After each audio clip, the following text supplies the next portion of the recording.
ونستعينه ونستغفره ونعوذ بالله من شرور أنفسنا ومن سيئات أعمالنا من يهده الله فلا مضل له ومن يضلل فلا هادي له وأشهد أن لا إله إلا الله وحده لا شريك له وأشهد أن محمدا عبده ورسوله أما بعد.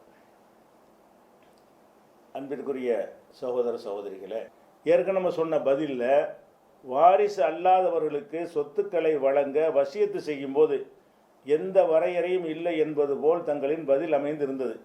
சொத்தில் 1/3 மேல் வசியத்து செய்ய முடியாது என்று கருத்து பரவலாக நிலவுகிறது. இது சரியா அப்படின்னு கேட்குறாங்க.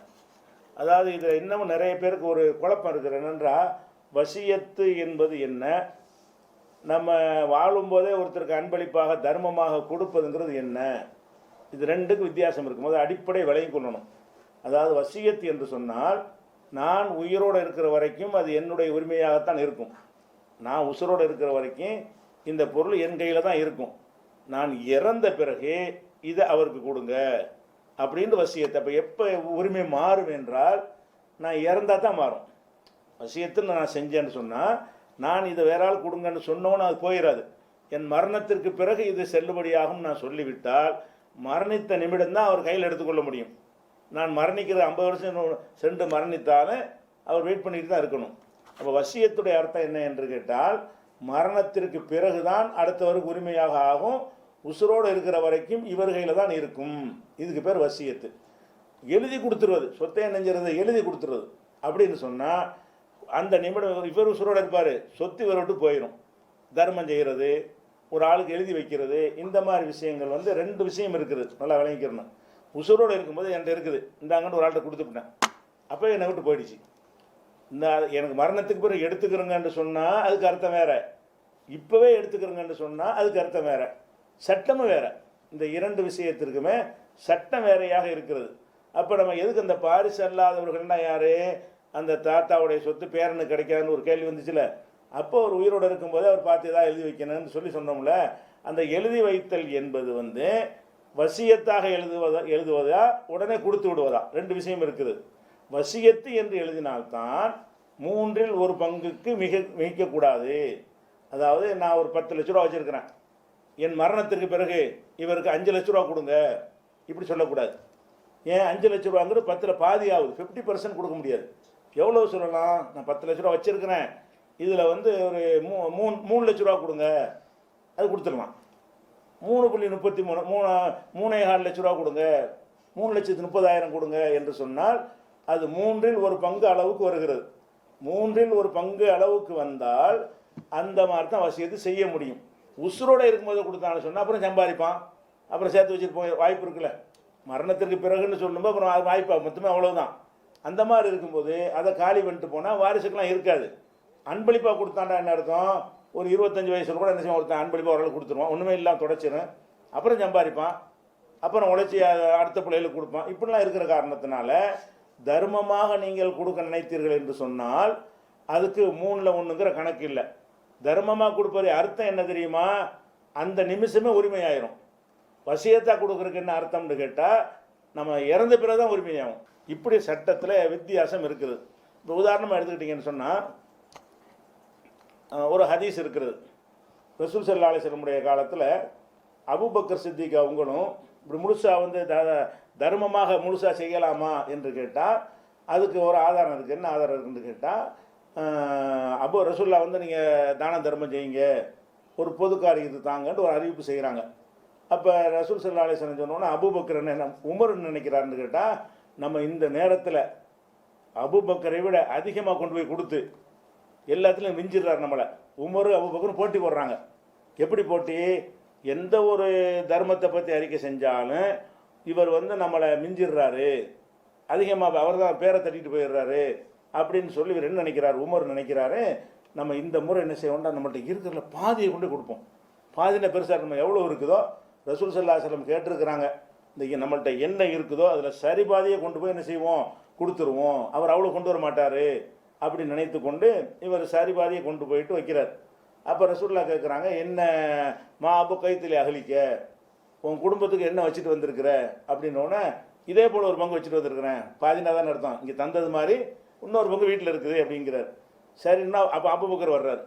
அவர் என்ன செய்கிறாரு, அவர் கொண்டாந்து கொடுக்குறாரு, அவர்கிட்ட உள்ள எல்லாத்தையும் கொண்டு வந்து எல்லாத்தையும் கொண்டாந்து கொடுத்தாரு. அப்போ ரசூலுல்லாஹ் கேட்குறாங்க, மா அபா பக்ரின் மா அபு கைத்தில் அகலிக்க, உன் குடும்பத்துக்கு என்ன வச்சுட்டு வந்திருக்கிறீங்க அப்படின்னு கேட்கும் பொழுது, கால அபு கைத்துலஹுமுல்லாஹ் வ ரசூலஹு, அல்லா ரசூலுக்கு தான் அங்கே வச்சுட்டு வந்திருக்கிறேன், ஒன்றும் இல்லைங்கிறார். என்ன கேட்டீங்க ஒரு பொது காரியம், எல்லாத்தையும் கொண்டாந்து தந்துட்டேன் அப்படிங்கிறாரு. அப்போ உமர் சொல்கிறாரு, இந்த ஆள் நம்ம ஒரு காலத்துக்கு முந்த முடியாது, அபூபக்கரை வந்து ஒரு காலத்தில் நமக்கு மிஞ்ச முடியாது என்று நான் முடிவு செய்து விட்டேன் அப்படின்னு உமர் ரலியல்லாஹு அன்ஹு அவர்கள் சொன்னார்கள்ங்கிற ஒரு செய்தி திருமதியில், அபுதாவுதில், பைஹக்கில், ஹாக்கிமில், தாரமியில், நம்ம நூல்கள் எல்லாம் இருக்கிறது. அப்போ இதில் என்ன வழங்குது, அப்போ உமர் ரலியல்லாஹு அன்ஹு 3/1 கொடுக்கல, பாதியை கொடுக்குறாரு. விரும்பினா கொடுக்கலான்னு அர்த்தம். நீ என்ன பாதியை கொடுக்குற, 3/1 தானே கொடுக்கணும்ன்ற ரசூலுல்லாஹ் என்ன செய்யலை, தடுக்கலை. அதே மாதிரி அபூபக்கர் எல்லாத்தையும் கொண்டு வந்து கொடுத்துட்டாரு. என்ன மொத்தத்தையும் கொடுத்தா என்னப்பா அர்த்தம், நீ வந்து 3/1 கொடுக்கலாமேன்னு சொல்லலை. அப்போ வந்து இந்த 3/1 தான் கொடுக்கணும் என்பது எதுக்கு சட்டம் என்று கேட்டால், அது வந்து மரணத்துக்கு பிறகு எடுத்துக்கொள்ளுங்கன்னு சொல்கிறோம் இல்லையா, அதுக்கு தான் அந்த ஒரு சட்டமே வரும். அதாவது அது கூட ஒரு தெளிவான ஹதீஸ் இருக்குது. என்ன ஹதீஸ் இருக்குன்னா, முஸாப் இப்னு சஅத், அதாவது சஅத் அவர்கள் அவங்க சொல்கிறாங்க, ஆதனியன் நபி ஸல்லல்லாஹு அலைஹி வஸல்லம், நான் நோய்வாய்ப்பட்டிருக்கும் பொழுது ரசூல் ஸல்லல்லாஹு அலைஹி வஸல்லம் அவர்கள் என்னைய நோய் விசாரிக்க வந்தார்கள். சில ரிவாயத்தில் தர்மம்ங்கிற வார்த்தை வருது, ஆனால் தர்மத்துக்கு இந்த 3/1 லிமிட் இல்லை. இந்த முஸ்லீமில் வர அறிவிப்பில் என்ன வருதுன்னு கேட்டால், நபிகள் நாயகம் ஸல்லல்லாஹு அலைஹி வஸல்லம் அவர்கள் என்னை நோயாளியாக இருக்கும்போது விசாரிக்க வந்தார்கள். விசாரித்தவொன்னு நான் என்ன செஞ்சேன்னு கேட்டால், ஊசி பி மாலி குல்லிஹி, என்னுடைய பொருளாதாரம் முழுசையுமே நான் வசியத்து செய்ய போகிறேன், நோயாளியாக இருக்கிறேன், என் மரணத்துக்கு பிறகு எடுத்துக்கொள்ளுங்கள் அப்படின்னு சொல்லி அனைத்துக்குமே வசியத்து பண்ணிட்டு போக போகிறேன் அப்படிங்கிறார். செய்யலாமா என்று கேட்குறார். காலலா, செய்யக்கூடாது, ரசூல் ஸல்லல்லாஹு அலைஹி வஸல்லம் மொத்த சொத்துக்கு நீ வசியத்து செய்ய முடியாதுன்ட்டாங்க. அப்போ குல்த்து நான் கேட்டேன், ஃபன் நிஸ்பு, பாதியை வசியத்து செஞ்சிட்டுமா என்று கேட்டேன். காலலா, அதுவும் கூடாது. கால அபி சுலுசி, அப்போ 3/1 செய்யட்டுமா என்று கேட்டேன். அப்போ ரசூலுல்லாஹ் சொன்னாங்க, நாம் செஞ்சிக்க ஒரு சுருசு கசீருன், அதுவே அதிகம்தான், அது கூட கொஞ்சம் கம்மியாக இருக்கலாம், 3/1ங்கிறதை விடவும் கொஞ்சம் குறைவாக இருக்கணும், அந்த அளவுக்கு தான் வசியத்து செய்யணும். ஏன்னா வாரிசுகளுக்கு விட்டுட்டு போகணும். நீ மரணத்துக்கு பிறகு எடுக்க சொல்கிறேன் என்று சொன்னால் யாருக்கா மொத்தமாக கொடுத்துட்டு போனோம்னா வாரிசுகள் வந்து வேதனைப்படுவாங்க. வாரிசுண்டா பிள்ளை இருக்கலாம், அண்ணன் இருக்கலாம், தம்பி இருக்கலாம், சித்தப்பா பெரியப்பா தாத்தா பாட்டின்னு இருக்கலாம், இவர்கள் எல்லாம் ஒன்றுமில்லாமல் போயிடும், வேதனைப்படுவார்கள் என்பதற்காக வேண்டி ரசூல் ஸல்லல்லாஹு அலைஹி வஸல்லம் அவர்கள் இந்த வசியத்துக்கு என்ன செய்கிறாங்க, பர்மிஷன் கொடுக்க மாட்டேங்கிறாங்க வசியத்து பண்ணுறேங்கும் போது. ஆனால் தர்மம்னு சொல்லும்போது அபூபக்கர் அள்ளி போடுற எல்லாத்தையும் வாங்கிட்டாங்க. அவற்றை உள்ள மொத்தத்தை கொண்டாந்து கொடுக்குறாரு, வாங்கி கொண்டார்கள். அதனால் நம்ம எழுதி வைத்தல் என்பது நான் அந்த அர்த்தம்லாம் சொன்னேன். அதாவது உங்கள் பேரப்பிள்ளைக்கு எழுதி வைக்கிறாந்தா நீங்கள் உங்கள் விருப்பப்படி எழுதி வைக்கலாம்னு சொன்னது எதுக்குன்னு கேட்டால், வசியத்துக்கு இல்லை, தான தர்மமாக உள்ளது. வசியத்தாக செய்கிறதா இருந்தால் 3/1 மேலே என்ன செய்யக்கூடாது, வசியத்து செய்யக்கூடாது, செஞ்சாலும் செல்லாது. மொத்த சொத்தை வசியத்து பண்ணாலும் அந்த 3/1 தான் கொடுப்பாங்க. இந்தியாவில் போய் கோர்ட்டில் கேஸ் போட்டால் கூட நமக்கு இந்த வாரிசு உரிமைக்கு பர்சனலாக இருக்குது, முஸ்லீம் தனியார் சட்டம் இருக்கிறது. நம்ம சட்டத்தின்படி தான் கோர்ட்டில் தீர்ப்பளிப்பாங்க இந்த விஷயத்துக்கு. 2-3 விஷயத்தில் இது ஒரு விஷயம். அதனால் நீங்கள் வந்து 3/1 எல்லா பொருளையும் நான் பள்ளிவாசல் எழுதி வச்சுட்டேன்னு ஒருத்தன் கோபத்தில் மூத்தா போயிட்டான்னு வைங்களேன், அது வந்து 3/1 தான் போகும். மீதி 2 பங்கு என்ன செய்வாங்க, வாரிசுகள் பங்கு வச்சுக்கிடுவாங்க. அதனால் அது முரண்பாடு ஒன்றும் இல்லை. அந்த தர்மம் வேற, வசியத்து வேற, உடனடி அன்பளிப்பு வேற, வசியத்து வேற. இதை விளங்கிட்டால் ஒரு பிரச்சனை இருக்காது. அஸ்ஸலாமு அலைக்கும் வரஹ்மத்துல்லாஹி வபரகாத்துஹு. வல்ல ரஹ்மானின் மாபெரும் கிருபையால் தஞ்சை மாவட்டம் அதிராம்பட்டினத்தில் இயங்கி வரும் அல் ஹிதாயா மகளிர் இஸ்லாமிய கல்லூரி இஸ்லாத்தை தூய வடிவில் அறிந்து கொள்ள விரும்பும் மகளிருக்காக 1 வருட ஆலிமா பட்டக்கல்வி, வெளியூர் மாணவிகளுக்கு தங்கி பயில பாதுகாப்பான ஹாஸ்டல் வசதி, தீனுல் இஸ்லாத்தை ஏற்ற மகளிருக்கு 3 மாத தீனியாத் என்னும் அடிப்படை கல்வி இலவசம். புதிய மாணவிகளுக்கான சேர்க்கை துவங்கிவிட்டது. மார்க்கம் பயில விரும்பும் மாணவிகள் உடனே முன்பதிவு செய்யுங்கள். தொடர்புக்கு 6381664744, 8015379211, 863762364. அபு ரவான்கிறவர் கேட்குறார், குர்ஆன் சுன்னாவில் இல்லாததை, சுன்னத்தில் இல்லாததை நம்ம செய்ய போகிறதும் இல்லை, குர்ஆன் சுன்னாவில் உள்ளதை விட்டு கொடுப்பதும் இல்லை. ஆனால் சமுதாய நலன் ஒற்றுமையை கருதி இஸ்லாமிய அடிப்படை விடயங்களில் அல்லாமல் பொதுவான சில விடயங்களில் விட்டு கொடுக்கலாமா? மக்கா வெற்றிக்கு பின் பெருமானார் அவர்கள் ஆயிஷாவே கஅபாவை அதன் உண்மை வடிவத்தில் கட்ட நினைக்கிறேன், உன் சமுதாயத்தார் புதிதாக இஸ்லாத்தை ஏற்றிருப்பதால் என் மனம் மறுக்கிறது என்று சொன்னார்கள். சகல ஆட்சி அதிகாரமும் கையில் இருந்தும் அன்று விட்டு கொடுத்த இஸ்லாமிய சின்னம் இன்று வரை நிலைத்து இருக்கிறது. நபி பெருமானார் அவர்கள் நினைத்திருந்தால் அன்றே அதன் தூய வடிவில் கட்டியிருக்கலாம். ஆனால் சமுதாய நலன் கருதி சில விட்டு கொடுப்புகளை செய்யலாம் அல்லவா? மத நல்லிணக்கத்துக்காக ஷிர்கை செய்யலாம் என்று பரவலாக சொல்லப்படுகின்ற இந்த காலச்சூழலில் இவ்வாறான வினா எழுகிறது கேட்குறாரு. அதாவது இப்போ நம்ம சமுதாயத்தில் உள்ளவர்கள் என்ன செய்கிறாங்கன்னு கேட்டால், அழகான ஒரு கேள்வி தான் கேட்டிருக்கிறாரு. நம்ம சமூகத்தில் உள்ளவர்களை சில அரசியல்வாதிகளுடைய தொடர்பு அரசியல் காரணத்திற்காக என்ன செய்கிறாங்கன்னு கேட்டால், சில மார்க்கத்தை மீறுகிறார்கள். மீறி என்ன செய்கிறாங்க, அந்த காரியத்தை செய்கிறாங்க. செய்கிறதுக்கு அவங்களுக்கு இருக்கிற ஒரே ஆதாரம் என்னன்னு கேட்டால் இதை தான் காட்டுவாங்க. எதை காட்டுவாங்க? இது கொஞ்சம் விரிவாக நீங்கள் விவரமாக விளங்கி கொள்ள வேண்டிய ஒரு விஷயம். என்ன விஷயம் என்று தெரியாதவங்க இருப்பாங்க. அதுக்காக முழுசாக நான் சொல்லிடுறேன். நபிகள் நாயகம் ஸல்லல்லாஹு அலைஹி வஸல்லம் அவங்களுடைய காலத்தில் அவங்க சிறுவராக இருக்கும் பொழுது காபத்துல்லா சிதிலமடைஞ்சு போய் கட்டுறாங்க. நபி ஆகிறதுக்கு முன்னாடி கட்டும்போது கட்டுறாங்கன்னா பாலடைஞ்சு இருக்குது, சிதிலமடைஞ்சு புனர் நிர்மாணம் செய்கிறார்கள். அப்படி செய்யும் பொழுது அந்த காபா கட்டடத்தில் சில குறைபாடுகளை செஞ்சுட்டாங்க. என்ன குறைபாடு? வேணும்னு செய்யலை, பட்ஜெட் கம்மியாக இருக்கிறது, பொருளாதாரம் குறைவாக இருக்கிறது. குறைவாக இருந்தோம் என்ன செய்கிறாங்கன்னு கேட்டால், காபாவுடைய வடிவத்தை அதை மாற்றி என்ன செய்கிறாங்கன்னா சின்னதாக கட்டுறாங்க. அந்த இப்ராஹிம் நபியுடைய காபா எப்படி இருந்துச்சோ அந்த மாதிரி இல்லாமல் குறைச்சிட்டாங்க. அந்த குறைச்சதுக்கு அடையாளமாக என்ன செய்வாங்கன்னு கேட்டால், காபாவுடைய வடிவம் நீங்கள் என்ன விளங்கி வச்சுருக்கிறோம்? செவ்வகம். அப்படி தான் விளங்கி வச்சுருக்கிறோம். செவ்வகம் கிடையாது. காபாவுடைய வடிவம் என்பது 3 பக்கம் பானா மாதிரி போட்டு ஒரு பக்கம் அப்படி என்ன செய்யும் விளைஞ்சிருக்கும். அதான் காபா. நம்ம மெஹ்ரபம் வைக்கிறோம்ல, அது காபாவுடைய ஒரிஜினல் வடிவம் என்னன்னு கேட்டால் 3 பக்கம் இப்படி இருக்கும். பானா போட்டு இங்கிலீஷில் சி போட்டால் எப்படி இருக்கும், அதுதான் காபாவுடைய ஒரிஜினல் வடிவம். இவங்க என்ன செஞ்சாங்கன்னா காசு பத்தலைன்றவுடனே அந்த வளைச்சி கொண்டு போகிறது இருக்குல்ல, அதை விட்டுட்டு இப்படி கட்டிவிட்டாங்க. எதனால் கட்டினாங்க? காசு பத்தலைங்கிறதுனால. இது இப்போ அப்படி என்ன அது அடையாளத்துக்கு சின்னதாக கட்டியிருப்பாங்க. இப்போ நீங்கள் பார்க்கலாம், காபா ஒன்று இருக்கும், அது சின்னதாக என்ன செய்யும் ரவுண்டாக, அதை ஹத்தீம்னு சொல்லுவாங்க, சின்னதாக வளைவு ஒன்று போட்டு வச்சுருப்பாங்க. அந்த இதுவும் காபாவோட சேர்ந்தது. அது மிஹ்ரா இமாம் நிற்கிறக்கா வளைச்சி கட்டுவோம்ல, அது உள்ளதான் அப்போ தொழுதாங்க பள்ளிவாச அமைப்பு. அந்த மாதிரியான ஒரு அடிப்படையில் கட்டும் பொழுது அப்போ அவ்வளோ பெரிய இடத்த ஏன் விட்டாங்கன்னு சொன்னால் காசு பத்தலை அப்படி செஞ்சுட்டாங்க. அதுக்கப்புறம் என்ன செய்யறாங்கன்னா, காபாவுடைய கட்டும் பொழுது பழைய காபாவில் வாசல் தரையை ஒட்டி இருக்கும். தரையை ஒட்டி இருந்தால் அப்படி உள்ள நுழைஞ்சிக்கிடலாம். இவங்க நினச்சிட்டாங்கன்னு கேட்டால் ஒரு உயரமாக வச்சுவிட்டாங்க. வாசல் நினச்சிட்டாங்க, கதவை உயரமாக வச்சு விட்டாங்க. யார் நம்ம நினச்சால தான் உள்ளே விடணும், அவன் உள்ளே வந்துடக்கூடாது என்பதற்காக வேண்டி அது ஒரு வேணும்னு அது காசுக்கு செஞ்ச மாற்றம் இல்லை, அது திமுருக்கு செஞ்ச மாற்றம். அதாவது நாங்கள் உயர்ந்த ஜாதிக்காரங்க தான் உள்ளே போகணும், தரையோட தரையாக வாசல் இருந்தால் உள்ளே எல்லாம் நுழைஞ்சிருவாங்க, மேலே ஏறி போகிறா இருந்தால் நம்ம அதுக்கு உதவி செஞ்சால் தான் அனுமதிச்சா தான் போக முடியும், அதனால் என்ன செய்ய உள்ளே யாரையும் விட மாட்டோம்னு சொல்லி அப்படிங்கிற ஒரு அர்த்தத்தில் வசதி வர கட்டிட்டாங்க கதவை. அப்போ இதை ரசூல் ஸல்லல்லாஹு அலைஹி வஸல்லம் சின்ன பிள்ளைகள் நடந்த ஒரு சம்பவம் உள்ளத்தில் அப்படி பதிஞ்சு இருக்கிறது. அப்போ என்ன செய்கிறாங்கன்னா, நல்ல ஆட்சி செல்வம் நமக்கு அதிகாரம்லாம் கையில் வந்த பிறகு ஆயிஷா நாய்கிட்ட சொல்கிறாங்க. என்ன சொல்கிறாங்கன்னு கேட்டால், அந்த காபத்துல்லாவை இதை விளங்குறதா இருந்தால் புகாரியில் 1583வது ஹதீஸில் இருக்கிறது. அலம்தரை அன்ன கௌமக்கி லம்மா பனவுல் காபத் இக்தசரு அன் கவாயித் இப்ராஹிம் குறைஷ்.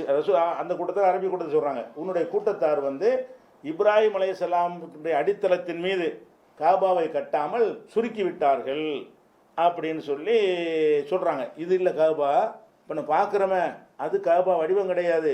உன் கூட்டத்தார் என்ன பண்ணிவிட்டாங்கன்னு கேட்டால், இப்ராஹிம் நபியுடைய அந்த அடித்தளத்தின் மீது எழுப்பாமல் சுருக்கி விட்டார்கள் என்று ஆயிஷா நாய்கிட்ட சொல்கிறாங்க. அப்போ ஆயிஷா நாய் கேட்குறாங்க, யாரை சொல்லலாம், அலா தருத்துஹா அலா கவாயித் இப்ராஹிம், இதன் இப்ராஹிம் நபியுடைய அடித்தளத்தின் மீது நீங்கள் மாற்றி அமைச்சிட வேண்டியது தானே, காசு பத்தலைன்னு இப்படி செஞ்சுட்டாங்கல்ல, இப்ராஹிம் நபியுடைய அடித்தளத்தின் மீது நீங்கள் திருப்பி எழுப்பிடலாமே அப்படின்னு கேட்குறாங்க. அப்போ ரசூல் ஸல்லல்லாஹு அலைஹி வஸல்லம் சொல்கிறாங்க, லவ்லா ஹெத்சானு கௌமிக்கு பில் குஃப்ரி, உன் சமுதாயம் குஃபுருக்கு இப்போ தான் நெருங்கி குஃபுர்லேருந்து இப்போ தான் இஸ்லாத்துக்கு வந்திருக்கிறாங்க, அப்படி புதியவர்களாக இல்லாமல் இருந்தால் லஃபஅல் தூ, நான் செஞ்சுருப்பேன். இல்லைன்னா காபத்துல்லான்னா உசுறு மாதிரி நினைக்கிறாங்க அந்த மக்கள், அதில் போய் கை வச்சுட்டாருன்றாங்க. அதை மாதிரி புதுசாக வந்திருக்கிறாங்க, அவங்களுக்கு புரியாது என்ற காரணத்தினால் நான் இதை செய்யலை அப்படின்னு சொல்லி ரசூல் ஸல்லல்லாஹு அலைஹி வஸல்லம் சொன்னதாக புகாரில் 1583வது ஹதீஸ் இருக்கிறது. இது ஏன் இப்படி வந்துச்சுன்னு சொன்னால், காசு தான் காரணம் என்பது 1584வதுல என்ன வருதுன்னா, கஸ்ஸரத்து பிஹிம் நஃபகத்து, காசு பத்தலை, அந்த கட்டும் பொழுது பொருளாதாரம் பத்தவில்லை என்ற காரணத்தினால இப்படி செஞ்சிட்டாங்கன்னு சொல்கிறாங்க. அப்போ ஏன் வாசலை வசதி வச்சுருக்கிறாங்க அப்படின்னு கேட்ட உடனே அப்போ ரசூலுல்லாஹ் சொல்கிறாங்க, அது வேணும்னு செஞ்சது. ஏன் செஞ்சதுன்னு கேட்டால், இல்லை யுதுஹிலோ மன்ஷாவோ எம்னோ மன்ஷாவோ, விரும்பியவர்களை உள்ளே விடுவதற்காக வேண்டியும் விரும்பியவர்களை விரட்டுவதற்காக வேண்டியும் அவங்க செஞ்ச வேலை. இதை வந்து இவங்க இப்போ தான் ஜாகிலியத்திலேருந்து திருந்தி வந்திருக்கிறாங்க. இப்போ போய் நான் செஞ்சால் அவங்கள வெறுப்பு உண்டாக்கிடுவேன், அதனால நான் வந்து அதை செய்யலை. இப்போ இதை வைத்துக்கொண்டு இந்த மாதிரி ஹதீஸ் நிறைய வருது. இதெல்லாம் வைத்துக்கொண்டு என்ன செய்கிறாங்க, இது ஒரு ஹதீஸ் இருக்குல்ல, இதை வச்சுக்கிறாங்க. இப்போ என்ன செய்கிறாங்க, தேர்தலில் ஓட்டு கேட்க போகிறாங்களா, போகும்போது பட்டையும் கட்டையும் போட்டு விட்றாங்க. என்னடான்னு கேட்டால் ரசூலுல்லாஹ் விட்டு கொடுக்கலையா? இது ஆதாரம். அவளுக்கு கிடைச்ச ஆதாரம் என்ன? மார்க்கத்தை விட்டு கொடுக்கக்கூடியவர்கள்னா, சமரசம் செய்யக்கூடியவர்கள்னா, அந்த மக்கள் மத்தியில் ஒரு குழப்பம் வரக்கூடாது என்பதற்காக வேண்டி ரசூலுல்லாஹ் விட்டு கொடுத்தாங்க. மார்க்கத்தை விட்டு கொடுத்தாங்களா இல்லையா? கட்டாமல் இருந்துட்டாங்களா? அதே தொடர்ந்து இன்றைக்கும் இருக்குது. 14 நூற்றாண்டா இடையில வந்து சுபைர் வந்து அதை இடிச்சுட்டு கட்டினாரு, அப்புறமே இன்னொருத்த வந்து அடிச்சுட்டாங்க. அது ஒரு விஷயம். ரசூலுல்லாஹ் விரும்பின மாதிரி அந்த காபத்துல்லா பிறகு கட்டப்பட்டுச்சு. அப்புறம் பின்னாடி அந்த வரலாறு பிறகு அது தேவையில்லை. இப்போ விஷயம் என்னன்னு கேட்டால், ரசூல் ஸல்லல்லாஹு அலைஹி வஸல்லம் அவர்கள்ட்ட ஆட்சி அதிகாரம் பவர் எல்லாம் இருந்தால் கூட மக்கள் மத்தியில் ஒரு சலப்பம், ஒரு சலனம், ஒரு சலசலப்பு வந்துடும் என்பதற்காக வேண்டி பயந்து விட்டுருக்காங்கன்னு சொன்னால், நாமளும் ஒரு குழப்பம் வரக்கூடாதுக்காக வேண்டி சிலதை விட்டு கொடுக்கலாம். அப்போ அதனால பள்ளியாசலில் மார்க்க விரோதமான காரியத்தை செய்கிறது, அது மாதிரியான இவர்களே சில அட்ஜஸ்ட்மெண்ட்டுகளை ஏற்றுக்கொள்வது, பலரும் கலந்துருக்கிற சபையில் வந்து ஹராமான விஷயங்கள் செய்யப்பட்டுச்சுன்னு சொன்னால் கூட உட்காந்துக்கிட்டு இருக்கிறது. ஏன்ப்பா உட்காந்துருக்கேன்னா, ஒரு ஒற்றுமைக்காக ரசூலுல்லாஹ் கூட விட்டு கொடுத்துருக்காங்கல்ல, காபத்துல்லாஹ் விட்டு கொடுத்துட்டாங்களே அப்படின்னு சொல்லி இந்த ஹதீஸை, இந்த சம்பவம் ஒரு ஹதீஸில் இந்த கருத்தில் வரக்கூடிய ஹதீஸெல்லாம் வைத்து கொண்டு தான் இந்த அரசியலில் போனவன், எல்லாத்திலும் அட்ஜஸ்ட்மெண்ட் போனவன், மார்க்க பிடிப்பு இல்லாமல் மார்க்கத்தை மீறுறவன்லாம் என்ன செய்கிறான், நான் லா இலாஹா இல்லல்லாஹ் சொல்லத்தானே செய்கிறேன், சொல்லிட்டு தானே கும்பிட்றேன், ஏன்டா காவடி எடுத்தேன்னு கேட்டால் ரசூலுல்லாஹ் வந்து ஒரு ஒற்றுமையை நாடி விட்டு கொடுத்துருக்காங்கல்ல, இப்படிங்கிறத இதுதான் ஒரு ஆதாரம் வச்சுக்கிட்டு இருக்கிறாங்க இன்றைக்கி நவீன காலத்துலையும். அது அவரும் கேட்குறாரு, அதை இந்த மாதிரியான காலத்தில் இது என்ன நம்மளும் விட்டு கொடுக்கலாமா கேட்குறாரு. இது ஒரு நுணுக்கமாக வழங்க வேண்டிய விஷயம். ரசூல் ஸல்லல்லாஹு அலைஹி வஸல்லம் அவர்கள் எந்த ஒரு காலத்திலையும் மார்க்கத்தை விட்டு கொடுத்தாங்கன்னு சொன்னீங்கன்னா அதை விட ரசூல் ஸல்லல்லாஹு அலைஹி வஸல்லத்தை இழிவுபடுத்தக்கூடிய ஒரு செய்தி கிடையாது. மார்க் என்ன ரசூலுல்லாஹ் விட்டு சொத்தா? மார்க்கம் அல்லாஹ்வுடையது. மார்க்கத்தில் ஒரு துரும்பை மாற்றுவதற்கு கூட ரசூலுல்லாஹ்வுக்கு அதிகாரம் கிடையாது. பிடிச்சிருவான் அல்லாஹ். என்ன செய்வான், நீனா ஒன்று சொன்னீங்கன்னு சொன்னால் நாடி நரம்பை தரித்து விடுவேன் என்று அல்லாஹ் எச்சரிக்கை செய்கிறான். மார்க்கத்தில் எந்த ஒன்றையும் எந்த காரணத்துக்காக வேண்டியும் விட்டு கொடுக்கிற தன்மை அல்லாஹ்வுடைய ரசூல்கிட்ட இருந்த, விட்டு கொடுக்கறது ஒரு பலவீனமான கோழைங்க. எதுக்குத்தான் விட்டு கொடுக்குறானே? ஏன் விட்டு கொடுக்குற? உன்னுடைய கொள்கை சரி என்று இருந்தால் அது எதுக்கு நீ விட்டு கொடுக்குற? அப்படி தான் ரசூலுல்லாஹ் வந்து விட்டு கொடுப்பவராக காட்ட பார்க்குறாங்க. மார்க்கத்தில், கொள்கையில், இந்த இஸ்லாமிய சட்டத்திட்டங்களில் எந்த ஒன்றிலையும் ரசூல் ஸல்லல்லாஹு அலைஹி வஸல்லம் அவர்கள் யாருக்கும் விட்டு கொடுத்தது கிடையாது. இதனால் விளங்கிக்கணும். இப்போ இந்த விஷயம் சம்பவம் இருக்குல்ல, இதை அப்படி வச்சுக்கிட்டுங்க. வேறு சில விஷயங்களை சொல்லிவிட்டு நான் விளக்கம் சொல்கிறேன். என்னென்னு கேட்டால், ரசூல் ஸல்லல்லாஹு அலைஹி வஸல்லம் அவர்கள் வந்து அந்த மக்களுடைய ஒரு நன்மதிப்பை பெறுவதற்காக வேண்டி தானே விட்டு கொடுத்தாங்கிறீங்க. இதே காபா சம்பந்தமாக பல விஷயங்கள் இருக்குது. அதெல்லாம் விட்டு கொடுத்தாங்களா மாறு செஞ்சாங்களான்னு பாருங்கள். முதல்ல விட்டு கொடுத்தாங்கன்னு இல்லை, ரசூலுல்லாஹ் வந்து அந்த ஒற்றுமைக்காக வேண்டி இதை விட்டு கொடுத்துட்டாங்கன்னு சொல்வதாக இருந்தால், அப்போ அந்த மக்கா காஃபிர்கள் என்னென்னலாம் ஹஜ்ஜில் செஞ்சுக்கிட்டு இருந்தாங்களோ அவங்களும் சேர்ந்து செஞ்சுருக்கணும். அதை மாற்றிருக்கக்கூடாது. ரசூல் ஸல்லல்லாஹு அலைஹி வஸல்லம் அவர்கள் பல விஷயங்களை அவங்க என்ன செய்கிறாங்க, மாற்றுறாங்க. எப்படி இருக்காங்கன்னா, அன்றைக்கி எல்லா மக்களும் சேர்ந்து என்ன செய்கிறாங்கன்னு கேட்டால், அதாவது அரஃபாவில் வந்து ரசூல் அரஃபாவில் உரை நிகழ்த்துறாங்க. இது ஹாக்கிமில் வரக்கூடிய ஆதாரப்பூர்வமான செய்தி. அரஃபாவில் அந்த கடைசி ஹஜ்ஜு தான் முதல் ஹஜ்ஜு, அவங்களுக்கு கடைசி ஹஜ்ஜு தான். அந்த ஹஜ்ஜில் உரை நிகழ்த்தும் போது சொல்கிறாங்க, இந்த இடத்தில் இருந்து சூரியன் உச்சிக்கு வந்த பிறகுதான் இவங்கெல்லாம் வெளியேறி கொண்டிருக்கிறார்கள். இந்த மக்காவில் உள்ள மக்கள்லாம் அவங்களும் ஹஜ்ஜு செஞ்சாங்க. காபிர்களாக இருந்தாலும் அவங்களும் காபா மதிப்பாங்க, ஹஜ்ஜும் செய்வாங்க. அப்போ இவர்கள் வந்து சூரியன் உச்சிக்கு வரும்ல, அந்த லோகர் நேரம், இந்த லோகர் நேரத்திலாம் வெளியேறுவார்கள். நாம் வந்து அதை உடைக்கிறோம். இன்னா நதுஃபோ பாதன் தகைப, இந்த சூரியன் மறைஞ்ச பிறகு தான் இங்கேருந்து வெளியேற போகிறோங்கிறாங்க. இப்போ விட்டு கொடுப்பதுன்னு சொன்னால் எல்லாரும் செய்கிறாங்க, ஹஜ்ஜுங்கிற பேரில் செய்கிறாங்க, அதுதான் இபாதத்துன்னு செஞ்சிட்டு இருக்கிறாங்க. அந்த அதே மாதிரி ரசூலுல்லாஹ் வந்து மகரிப் வரைக்கும் இருந்து மத்தியானத்தோடு போயிருக்கலாம், போக மாட்டேன். அவர்கள் அப்படி செய்கிறார்கள். நாம் என்ன செய்வோம், சூரியன் மறைந்த பிறகு தான் இங்கேருந்து வெளியேறுவோம் அப்படின்னு சொல்லி அதை செய்கிறாங்க. அதே மாதிரி வந்து மஷருல் ஹராமில் உள்ள விஷயத்தில் இதே மாதிரி ரசூலுல்லாஹ் என்ன செய்கிறாங்க, அவங்கள மீறுவோம்னு சொல்கிறாங்க. அப்போ இதில் என்ன விஷயம்னு கேட்டால், ரசூல் ஸல்லல்லாஹு அலைஹி வஸல்லம் அவர்கள் அந்த மக்களுடைய ஒரு செயல்பாட்டை பார்க்குறாங்க. பார்த்தா அது சரியில்லைன்னு அவங்களுக்கு தெரியுது. அல்ல வஹீல அல்ல அறிவிச்ச மார்க்கத்தின் பிரகாரம் தெரியுதுன்னு சொன்ன உடனே என்ன செய்கிறாங்கன்னா அதை வந்து மாற்றி அமைக்கிறாங்க. அது போக இன்னொரு விஷயம் என்னென்னு கேட்டால், சஃபா மர்வாவில் ஓடுவோம்ல, சஃபா மர்வாவில் ஓடுறோம். ஓடும்போது அந்த பத்தனுல் வாதிங்கிற அந்த ஒரு இடத்துல மட்டும் என்ன செய்வாங்கன்னா கொஞ்சம் தொங்கோட்டம், கொஞ்சம் குதிச்சு ஓடுவாங்க. மற்ற இடத்துல சாதாரணமாக போவாங்க. இது வந்து ஏன் இப்படி செஞ்சாங்கன்னு கேட்டால், அந்த ஜாஹிலியாவில் உள்ள ஆட்கள் அப்படி செய்ய மாட்டாங்க. நம்ம என்ன செய்கிறோம், நம்ம வந்து அதுக்கு மாற்றமாக அதை செய்கிறோம் என்று ரசூல் ஸல்லல்லாஹு அலைஹி வஸல்லம் அவர்கள் அதை செஞ்சார்கள் என்று ஹதீஸ் இருக்கிறது. அதே மாதிரி ரசூல் ஸல்லல்லாஹு அலைஹி வஸல்லம் காலத்தில் வந்து ஹஜ்ஜிக்கு வந்தவங்க நிர்வாணமாக தான் தவாப் செய்வாங்க. ஹஜ்ஜிக்கு வந்துட்டாங்கன்னா என்ன செய்வாங்க, நிர்வாணமாக தவாப் செய்வார்கள். அந்த மாதிரியான ஒரு விஷயம் வந்து புகாரில் 369 ஹதீஸு, அதே மாதிரி 1665 ஹதீஸ்லாம் இருக்கிறது. அப்போ வந்து யார் நிர்வாகமாக தவாப் செய்வாங்கன்னு கேட்டால், அது ஒரு டெக்னிக் வச்சுருந்தாங்க. அதாவது தவாஃபுக்குன்னு வந்துடுவாங்களாம். வந்த உடனே இந்த காபாவுடைய அறங்காவலர்கள் இருப்பாங்கள்ல, அதனுடைய பொறுப்பாளர்கள், அவங்க என்ன செய்வாங்கன்னு கேட்டால், நீங்கள் பாவம் செஞ்ச ஆடையோடு வந்திருக்கிறீங்க, இந்த ஆடையோடு நீங்கள் என்ன செய்யக்கூடாது, தவாப் செய்யக்கூடாது, எல்லாத்தையும் கழட்டி போட்டுருங்க. நாங்கள் யாருக்கு ஆடை கொடுக்குறோமோ அந்த ஆடையை அணிந்து கொண்டு தான் நீங்கள் தவாப் செய்யணும். நாங்கள் யாருக்காவது ஆடை தர மறுத்தால் ஆடை இல்லாமல் நீங்கள் தவாப் செய்யணும் அப்படின்னு சொல்லிவிடுவாங்க. சொன்ன உடனே வேண்டிய ஆளாக பார்த்து என்ன செய்வாங்க, இதை சுற்றிட்டு தவாப் செய் அப்படிம்பாங்க. வேறு மாதிரி தாழ்த்தப்பட்டவங்க, தலித்து மாதிரி அங்கே இருப்பாங்கள்ல, நீக்ரோக்கள், அபிசினியாக்கள், அவங்க கண்டாங்கன்னா நீ சும்மா போய் சுற்று அப்படின்றாங்க. அப்போ வந்து யார் நல்லா உயர் குலத்தில் உள்ளவர்களாக இருக்கிறார்களோ அவர்களுக்கு மட்டும்தான் அந்த ஆடையை கொடுப்பாங்க. இவங்கள்ட்ட ஆடையை வாங்கின ஆளுக்கு ஆடையை அணிந்து தவாப் செய்வாங்க. யாருக்கு இவர்கள் ஆடையை கொடுக்கவில்லையோ, ஏன்னா அந்த ஆடையை அணியக்கூடாது, பாவம்னு ஆக்கி வச்சுக்கிட்டாங்க. நீங்கள் பாவம் செஞ்ச ஆடையில் செய்யக்கூடாது, தூக்கி போட்டு போயிடுவாங்க. அது மக்கி மண்ணாக போகிற வரைக்கும் அந்த ஆடையை யாரும் தொடக்கூடாதுலாம் ஒரு நம்பிக்கை வச்சுருந்தாங்க. அதன் அடிப்படையில் இந்த மாதிரி நிர்வாணமாக தவாப் செய்து கொண்டிருந்தார்கள். அப்போ ரசூலுல்லாஹ் என்ன செஞ்சாங்க, இது வந்து சரி மக்கள்லாம் எல்லாம் இது செய்கிறாங்க, வணக்கம்னு என்ன செய்கிறாங்க, இது நம்ம போய் தலையிடக்கூடாது, குழப்பம் ஏற்பட்டு போயிடும், புரிஞ்சுக்கிற மாட்டாங்க அப்படின்னு சொன்னாங்களா. டிக்ளேர் பண்ண இனிமேல் ஒரு பைய நிர்வாணமாக வரக்கூடாது என்று ரசூல் ஸல்லல்லாஹு அலைஹி வஸல்லம் உத்தரவிட்டார்கள். நீ மதத்தின் பெயரால் நீ செஞ்சாலும் சரி, அல்லாஹ் யத்தூஃபு பில் பைத் உரியானுன், நிர்வாணமாக எவனும் தவாப் செய்யக்கூடாது என்று ரசூல் ஸல்லல்லாஹு அலைஹி வஸல்லம் அவர்கள் ஆர்டர் போட்டாங்களே. அந்த மக்கள் அனுசரிக்கணும், மக்கள் என்ன செய்கிறார்களோ அதோடு நம்மளும் இணங்கி இருந்துடணும் அப்படின்னு ரசூல் ஸல்லல்லாஹு அலைஹி வஸல்லம் இருந்தாங்களான்னா அப்படி இருக்கவில்லை. அதே மாதிரி வந்து காபத்துல்லாவில் நிறைய சிலைகளெல்லாம் வைத்திருந்தார்கள். ஆரம்பத்தில் ரசூல் ஸல்லல்லாஹு அலைஹி வஸல்லம் துவக்க காலத்தில் காபத்துல்லாவுக்கு வர்றாங்க.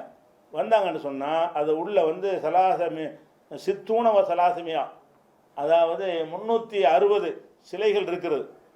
உட்காந்து உள்ளே வர்றாங்க, அதுக்குள்ளே வச்சுருக்கிறாங்க. அப்போ ரசூல் ஸல்லல்லாஹு அலைஹி வஸல்லம் என்ன செய்கிறாங்கன்னு கேட்டால், இது ஒரு நாளாக இருந்து போச்சு, இதை போய் அப்புறப்படுத்தணும்னு சொன்னால் அவங்கெல்லாம் கொந்தளிச்சு போயிடுவாங்க, மனம் வெறுத்து போயிடுவாங்கன்னு இருந்தாங்களா. இல்லை, இப்போ ஜால எத்தோனுஹா பியூதின் ஃபியதிஹி, அவங்களுடைய கையில் வைத்திருக்கிற அந்த கைத்தடியால் ஒவ்வொன்றையாக தட்டி விட்றாங்க. எல்லாத்தையும் நிப்பாட்டி வச்சுருக்கிற அந்த சிலைகளை கடவுளாக நினைத்து வணங்கினாங்க இல்லையா, அதெல்லாம் தட்டி விட்டு என்ன செய்கிறாங்க, அப்போ தான் ஜாலக்குங்கிற ஆயத்தை வாசிக்கிறாங்க. ஜால் ஹக்கு ஹக்கல் பாத்தில், உண்மை வந்தது, பொய் அழிந்தது, சத்தியம் வந்தது, அசத்தியம் அழிந்தது என்று சொல்லிக்கொண்ட அவைகளெல்லாம் ரிமூவ் பண்ணுகிறார்கள் ரசூல் ஸல்லல்லாஹு அலைஹி வஸல்லம். அப்போ ஏன் இந்த மக்கள்லாம் என்ன நினைப்பாங்க, அவங்கள அப்படின்னு பார்த்தாங்களா? இல்லை, விட்டு கொடுக்கவே இல்லை. மார்க்கத்தில் 4287 புகாரியில் இது இருக்கிறது. அதே மாதிரி வந்து இது வெளியே இருந்த சிலைகள் காபாவுக்கு போனால் காபாவுக்குள்ளேயும் வச்சுருக்கிறாங்க. யாரை வச்சுருக்கிறாங்க, இப்ராஹிம் நபி, இஸ்மாயில் நபி எல்லாம் சிலை மாதிரி நிப்பாட்டி வைத்து அவங்க கையில் அந்த அம்பு குறிப்பாக்கக்கூடிய அம்புகள் எல்லாம் கையில் வச்சுக்கிற மாதிரி ஒரு செட்டிங் பண்ணி வச்சுருக்கிறாங்க. அப்போ ரசூல் ஸல்லல்லாஹு அலைஹி வஸல்லம் வந்தாங்க, உள்ளே போய் காபா நுழைப்பாங்க, உள்ளே இருக்கிறது, இதெல்லாம் வெளியேற்று, இதை வெளியேற்றினா தான் நான் வருவேன்ட்டாங்க. இப்போ அமர பிஹா ஃபுஹுரிஜத், அவங்களுக்கு கட்டளையிட்ட பிறகு அது வெளியேற்றப்பட்டது. இப்போ ஃபுஹுரிஜ சூரத்து இப்ராஹிம் ஓ இஸ்மாயில், இப்ராஹிம் இஸ்மாயிலுடைய சிலைகள் எல்லாம் அப்புறப்படுத்துறது. இவங்களுடைய முப்பாட்டனாராக இருந்த இஸ்மாயில் நபி, இப்ராஹிம் நபியுடைய சிலையையும் உள்ளே வைத்திருந்தார்கள். அப்போ ரசூலுல்லாஹ் நினைக்கல, அவங்களுடைய இப்ராஹிம் தான் அடையாளம் அந்த மக்களுக்கு. அந்த மக்களுக்கு அடையாளம் யார், இப்ராஹிம், அதுதான் அவங்க ஹீரோ வச்சுருந்தாங்க. அந்த இப்ராஹிம் மதிக்கக்கூடிய மக்களாக இருக்கிறாங்க. அவர் சிலையை போட்டு அப்புறப்படுத்தினா ஒரு குழம்பி போயிடுவாங்க அப்படிங்கிறதுக்காக விட்டாங்களா. வெளியேற்றின ஏற்று, சட்டம்னா சட்டம் தான் சொல்லிட்டு வெளியேற்றினாங்களா. அப்போ நேரத்தில் அது மாதிரி எல்லோரும் அரஃபாவில் தங்குறோம்ல. இப்போ அந்த காலத்தில் அரஃபாவில் தங்குறது கிடையாது. அரஃபாவில் யார், மக்காவில் உள்ளவன் பூராவுமே அவன் வேறு முஸ்லிமாவில் தங்கிடுவாங்க. அரஃபாங்கிற யாருன்னு கேட்டால் வரக்கூடாதுன்னு ஒதுக்கப்பட்டவங்க ஒரு இடம் இல்லைன்னு அங்கே போய் தங்குவாங்க. அதாவது முஸ்தலிஃபாவுக்கு வர தகுதி வச்சது கேட்டகிரி. அந்த ஃபஸ்ட்டு கிரேடில் வர்றவங்க தான் இருப்பாங்க. அங்கேருந்து போய் தங்கிட்டு போயிடுவாங்க. அரஃபாவுக்கு வர்றது என்பது அது வந்து ஒடுக்கப்பட்ட தாழ்த்தப்பட்ட மக்களுக்கு உரியதுன்னு வச்சுருந்தாங்க. வெளியூர்காரனுக்கு வெளியூர்லேருந்து வர்றவன் வெளியூர்லேருந்து வர்றதுலேயும் மட்டமானவன் அப்படின்னு அவங்க யாரை கருதி இருந்தார்களோ அவர்களுக்கு வைத்திருந்தார்கள். ரசூலுல்லாஹ் என்ன செய்கிறாங்க, எல்லாரும் அரஃபாவில் அங்கே போவாத, அவங்க தனியாக இருக்குன்னு பார்ப்போம் அப்படின்னு சொல்லி அந்த மக்கள் எதை ஒரு சட்டமாக வைத்திருந்தார்களோ அதை உடைச்சி எல்லாம் அரஃபா ஹஜ்ஜு அரஃபான்ட்டாங்க. அரஃபா தான் ஹஜ்ஜி. மனுஷனுக்குள்ள ஏற்றத்தாழ்வு கற்பிச்சுக்கிட்டு வசந்தவனுக்கு ஒரு இடம் தாழ்ந்தவனுக்கு இடமுறியா? நீ எதை தாழ்ந்தவனுக்குன்னு ஒதுக்கி வைத்திருக்கிறாயோ அந்த இடத்தில் தான் முஸ்லீம்களாக நாங்கள் எல்லாரும் போய் இருப்போம் அப்படின்னு சொல்லி அந்த ஏற்றத்தாழ்வு உடைச்சி எறிகிறதுக்காக நினைச்சாங்க. ஹஜ்ஜில் அந்த அரஃபாவில் தங்குறது என்பது மார்க்க கடமையாக இப்போ தான் ஆகுது. அதுக்கு முன்னாடி முஸ்தலிஃபா தான் இருந்தது. அப்போ முஸ்தலிஃபாவில் தங்குவது தான் முக்கியமான இடம்னு தொன்று தொட்டு காலங்காலமாக நம்பிக்கிட்டு இருக்கிறான். அந்த நம்பிக்கை நம்ம உடைக்கிறோமே, முஸ்தலிஃபாவுக்கு மதிப்பு இல்லாமல் போயிடுமே அப்படின்னு நினைத்து கொண்டு நம்ம போய் அதில் இருந்துக்கிறோன்னு சொன்னாங்களா? உடைச்சாங்களா? உடைச்சாங்க. அப்போ கொள்கை கோட்பாடு வணக்கம் அந்த மாதிரி எந்த ஒரு விஷயத்திலையும் ரசூல் ஸல்லல்லாஹு அலைஹி வஸல்லம் அவர்கள் விட்டு கொடுப்பு செஞ்சதே கிடையாது. அப்போ இது என்ன என்று கேட்டால், இப்போ காபத்துல்லா மட்டும் என் செய்யலைன்னு கேட்டால் இது வந்து கொள்கையும் கிடையாது, இது இபாதத்துலேயும் வராது, இது அடிப்படை பிரச்சனை. இங்கே ஒரு கட்டட விஷயம் அவ்வளவுதான். காபாவுடைய கட்டட அமைப்பு. இந்த கட்டடமா காபா? இந்த கட்டடத்தை இடித்து தகர்த்துட்டான்னு வைங்க, நம்ம தவாவு செய்யணுமா செய்யக்கூடாதா? ஒரு கட்டத்தில் சுரண்டி காபாத்துல்லாவோட இடத்தை இடித்து என்ன செஞ்சாங்க, வேறு புதுசாக கட்டுவது ஏதோ ஒரு காரணத்துக்கு இடிச்சிடான்னு வைங்க. அப்போ நம்ம என்ன செய்யணும்? காபாங்கனக்குள்ள இல்லை அப்படின்னு போகணுமா, அந்த இடத்த தவாவு செய்யணுமா? அந்த இடம் தான் முக்கியம். காபாங்கிற இடம் தான் முக்கியமே தவிர இந்த கட்டடம் வந்து கூட்டுவோம் குறைக்குவோம், இப்படி செய்வான் அப்படி செய்வான், உயரத்தை கம்மி பண்ணுவான், உயரத்தை அதிகமாக்குவான், சிமெண்ட்டில் கட்டுவான் மண்ணில் கட்டுவான், அந்தந்த காலத்துக்கு வசதி தகுந்த மாதிரி கட்டிக்கொள்ளக்கூடிய இந்த ஏற்பாடு இதில் மார்க்கம் சார்ந்த எந்த ஒன்றுமே இல்லை. இருந்த ஒரு முறையை இப்ராஹிம் நபியுடைய அடிப்படையில் தான் இருக்கின்ற சட்டமா? இப்போ நான் கேட்குறேன், இப்போ மஸ்ஜித் நபவி இருக்குல்ல, ரசூல்லாவுடைய பள்ளிவாச, ரசூல்லாவுடைய அடித்தளத்தில் இருக்கா? ரசூல் ஸல்லல்லாஹு அலைஹி எந்த அஸ்திவாரத்தில் அந்த பள்ளிவாசலை போட்டாங்களோ அந்த அளவில் தான் இருக்கா? அதோட எங்கேயோ போச்சு. ரசூல்லா போட்ட பள்ளிவாசல் எதுன்னு தெரியாத அளவுக்கு போயிடுச்சு, பெருசாக எடுத்துகிட்டு போயிட்டாங்க. அப்போது தேவைக்கு மாற்றுவதெல்லாம் வந்து குற்றமே இல்லை. நான் விரும்புகிறேனே தவிர அதை செய்ய ஆசைப்படுறேன், இப்ராஹிம் இந்த மாதிரி இருக்கலாம்னு. அது மார்க்கத்தில் முக்கியத்துவம் இருக்கா? இந்த மாதிரி காபா இருந்தால் செல்லாதுன்னு இருக்கும். செல்லாதுன்னு அர்த்தம் காபாங்கிற நான் சொல்லி காபா இப்போ இருக்குதுல்ல, இதை வந்து இப்போ நவீன காலத்தில் நபத்தி வைக்கிறலாம் கண்டுபிடிச்சிட்டாங்க. கட்டடத்தை என்ன செய்யலாம், கீழே குழி தோண்டி அதுக்கு வீடெலாம் சக்கரம்லாம் கொடுத்து அப்படியே கொண்டு 2 கிலோமீட்டர் அப்பால் வச்சுட்டான்னு வைங்க. நீங்கள் எதை தவாப் செய்வீங்க? அதையா இதையா? இடத்த தானே தவாப் செய்யணும். நம்ம தவாப் எதை செய்யணும்? அது அப்போ இந்த பில்டிங்கை கொண்டாந்து சென்னையில் வச்சுட்டா சென்னை மக்காவை போயிடுமா? காபத்துல்லா அப்படி உருட்டிட்டு வந்து நம்ம மெட்ராஸில் ஒன்றா வச்சுட்டு வைங்க, மெட்ராஸில் வந்து எல்லாம் அங்கே வாங்க தவாப் கொண்டு கூட பில்டிங்காக நம்ம காபாங்கிறது. காபாங்கிறது அல்ல, அந்த இடம்தான் பிரதானம். மக்கானல் பைத்தை தான் அடையாளம் காட்டணும் நல்லா சொல்கிறான். அதாவது இப்ராஹிம் நபிக்கு வந்து ஆதம் அலைஹிஸ்ஸலாம் கட்டின காபா சிதிலம் அடைஞ்சு போச்சு, எங்கே இருக்குன்னு தெரியலை. அந்த இப்ராஹிம் நபிக்கு அல்லாஹ் வஹி அறிவித்து நீ என்னை வணங்குறதுக்கு ஒரு கட்டடத்தை கட்டு அப்படின்னு சொல்லி உலக்கது பவ்வானா அலி இப்ராஹிம மக்கானல் பைத்தி, பைத்துல்லா எங்கே கட்டணுங்கிற இடத்த நான் காட்டி கொடுத்தாங்க. இடம் தான் முக்கியங்க. எது முக்கியம்? அப்போ ரசூல்லா ஏன் விட்டு கொடுத்தாங்கன்னா இது ஒரு மேட்ரா? இது முக்கியமானதை விட மாட்டாங்க. எதை விடலையே? அரபா தங்குறதை விடலை, நிர்வாணமாக செய்கிறவர் ஹஜ்ஜில் உள்ள எந்த ஒரு ஒரு சுண்ணத்தையும் கூட ரசூல் ஸல்லல்லாஹு அலைஹி வஸல்லம் அவர்கள் அவங்க விரும்பினபடி செய்யலை. உங்களுக்கு உள்ள வகைப்படி தான் செஞ்சார்கள். எதை விட்டு கொடுத்தார்கள்னு கேட்டால் மார்க்கத்துக்கு சம்மந்தம் இல்லாத ஒரு விஷயம், நம்ம சும்மா ஆசைப்படுறோம் அப்படிங்கிற ஒரு விஷயத்துக்காக உள்ளதாக இருந்தால் சில பிரச்சனை வரக்கூடாது, விட்டு கொடுக்கலாம். மார்க்கத்தை விட்டுக்கக்கூடாது, நல்லா வழங்கிக்கிறங்க. அப்போ ரசூல் ஸல்லல்லாஹு அலைஹி வஸல்லம் அவர்கள் இந்த மாதிரி ஒரு சுண்ணத்திலையும் அட்ஜஸ்ட்மெண்ட் பண்ணது கிடையாது. வாழ்நாளில் எந்த ஒரு விஷயத்தையும் மார்க்கம் சார்ந்த விஷயத்தில் எதையும் விட்டு கொடுக்க முடியாது. அந்த அதிகாரம் அவர்களுக்கும் கிடையாது, அல்லாஹ்வுக்குரியது. இபாதத்தை பாதிக்கிற எந்த ஒன்றிலையும் விட்டு கொடுக்கப்படவில்லை. ஒரு கட்டிட அமைப்பு இதை போய் இந்த இடத்துல கிளப்பிட்டு இருக்கணுமா நினைக்கிறாங்க. இது சாதாரண விஷயம். அது மார்க்க விஷயமா இருந்தால் சின்னதாக பெருசாக நினைப்பாங்க. மார்க்க சம்பந்தம் இல்லாத ஒரு விஷயமா இருக்கும் பொழுது இதில் என்ன இந்த வளைவு இருந்தால் என்ன, இல்லாட்டி உள்ள கவை தொழுவ போகிறோம், சுத்த போகிறோம், நம்ம அதை சேர்த்தான் சுற்றுறோம். இந்த காபத்துல்லாவில் இப்போ அதோடு நிப்பாடி இதை கழிச்சு விட்டுருந்தாண்டா கூட என்ன செய்ய, காபா இல்லாமல் போயிடும். அந்த இடத்தையும் சேர்த்த சுற்றுறவை தவாப் செய்யக்கூடியவர்கள் அந்த லாடை மாதிரி வளைவு இருக்கும்ல, அதுக்கு வெளியில் தான் என்ன செய்கிறாங்க, சுற்றுறாங்க. அதையும் சேர்த்தான் சுற்றுறாரு. அப்போ இபாதத்துக்கு எந்த ஒரு குறையும் ஏற்படவில்லை என்று சொல்லும் பொழுது அதற்காகத்தான் விட்டு கொடுத்தாங்களே தவிர அந்த மாதிரி விட்டு கொடுங்க. எதை கொடுக்காதீங்க, காவடி எடுக்கிற நாமம் போடுறது அதுக்குள்ள ஆதாரமாக காட்டுறாதீங்க. ரசூல் ஸல்லல்லாஹு அலைஹி வஸல்லம் ஒரு கட்டத்திலையும் ஷிர்க்கு இணை வைத்தலுக்கு வந்து விட்டு கொடுப்பே செஞ்சது கிடையாது. நெருப்பாக தான் இருந்திருக்கிறார்கள் என்பதை நீங்கள் மனசில் வைத்துக் கொள்ள வேண்டும். அடுத்ததாக, இறையருளால் செங்கல்பட்டு மாவட்டம் மறைமலை நகரில் ஓர் புதிய உதயம். தாயுள்ளம், அனாதை சிறுவர் இல்லம் மற்றும் மதரசா, ஆதரவற்ற சிறுவர்களுக்கான அரவணைப்பு இல்லம், உணவு, உடை, உறைவிடம், தரமான உலக கல்வியுடன் கூடிய மார்க்க கல்வி என தாயுள்ளத்துடன் கூடிய பராமரிப்பு மற்றும் மார்க்கம் பயில விரும்பும் மாணவர்களுக்கு 1 வருட ஆலிம் பட்டய படிப்பு என அனைத்தும் இலவசமாக. ஆதரவற்ற சிறுவர்கள் மற்றும் மாணவர்கள் சேர்க்கை துவங்கிவிட்டது. இப்போதே முந்துங்கள். தொடர்புக்கு 9789085666, 7010994520, 6380921148, 9940012064. ஒரு கேள்வி கேட்குறாங்க. நிஜாமுதீன், புதுக்கோட்டை. பருவ வயதில் தவறு செய்தால் பாவங்கள் எழுதப்படும் என்று சொன்னீர்கள். எழுதப்படும் நான் சொல்லலையே, படாதுன்னு தானே. பருவ வயதிலையாமா. பருவ வயதில் தவறு செய்தால் பாவங்கள் எழுதப்படும் என்று சொன்னீர்கள். சிறு வயதில் ஒருவன் மாற்று மதத்தில் பிறந்து மரணித்து விட்டால் அவன் நிலை என்ன? சொர்க்கமா அல்லது நரகமா? மேலும் ஒருவன் சிறு வயதில் முஸ்லீமாக இருந்து ஷிர்க் வைத்து விட்டான், அவன் பருவ வயது அடைந்தவுடன் மன்னிப்பு கேட்க வேண்டுமா? அவன் நிலை என்ன அப்படின்னு கேட்குறார். நம்ம ஏற்கனவே சொல்லியிருந்தோம், இந்த தொழுகை எப்போ கடமையாகும் என்று சொன்னால், தொழுகையில் இஸ்லாத்தினுடைய எல்லா கட்டளைகளும் எப்போ வரும்னு சொன்னால் பருவம் அடைஞ்ச பிறகு தான்.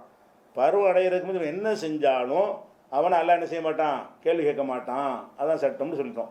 பருவ வயசு அடைஞ்ச பிறகு என்ன தப்பு செய்கிறாங்களோ அதுதான் கேள்விக்கு வரும்னு ஒரு அதில் அவர் கேட்குறாரு. அப்போ ஒருத்தர் முஸ்லீம் அல்லாத ஒருத்தர் ஒரு குடும்பத்தில் பிறக்கிறார், 10 வயசில் மூத்தா போயிட்டார்.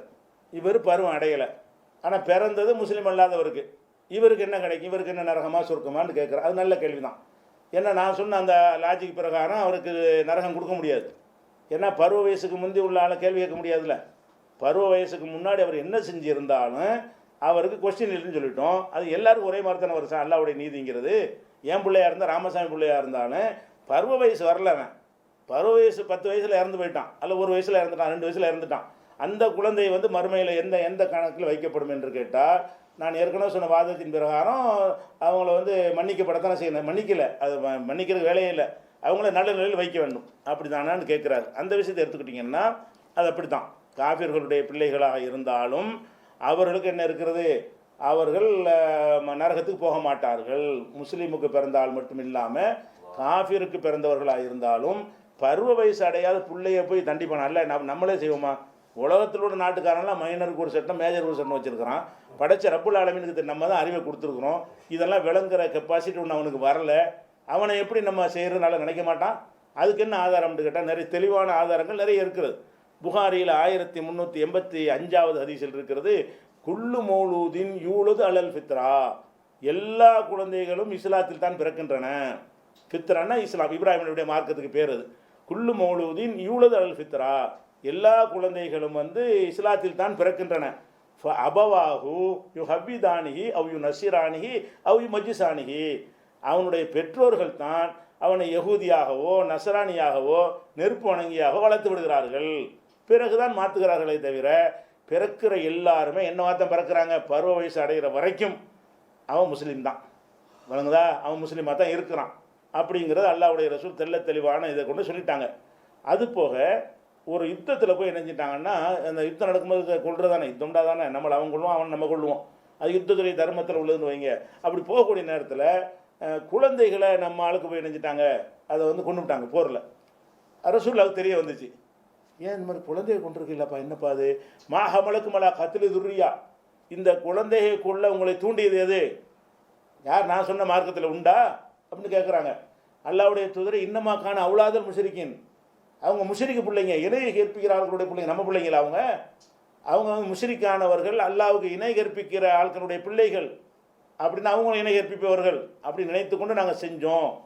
அப்போ ரசூலுல்லாஹ் சொல்கிறாங்க, ஹல் ஹியாருக்கும் இல்லை அவுலாதல் முஷ்ரிக்கின், நீங்கள் உங்களில் அந்த முஷ்ரிக்குடைய பிள்ளைகள் இருக்காங்களே, அவங்க உங்களை விட சிறந்த ஆளுக்கு. ஏன்னா நம்மளை பாவங்கள் செஞ்சுருப்போம், விவரமடைஞ்சு. அவன் பாவமே செய்யாதவா இருக்கும் பொழுது அவனுக்கு எந்த குற்றமே இருக்காது. அவனை சிறந்தவர்கள் ரசூலுல்லாஹ் சொல்கிறாங்க, உள்ளதி நஃப்ஸு முஹம்மதின் பி எதிஹி, முகமதுடைய உயிர் யார் கையில் இருக்கிறதோ, அல்லாஹ்வின் மீது ஆணையிட்டு சொல்கிறேன், மாமின் நசமத்தின் தூளது, பிறக்கிற எந்த பிள்ளையாக இருந்தாலும் இல்லா அலல் ஃபித்ரா, அது அந்த இயற்கை மார்க்கத்தில் தான் பிறக்கிறது, முஸ்லீமாகத்தான் பிறக்கிறது. அப்போ இந்த பருவ வயசு அடைஞ்ச பிறகு தான் சேஞ்ச் ஆகுறான், விளங்கி ஒரு தப்பான கொள்கையை ஏற்றுக்கிறான்.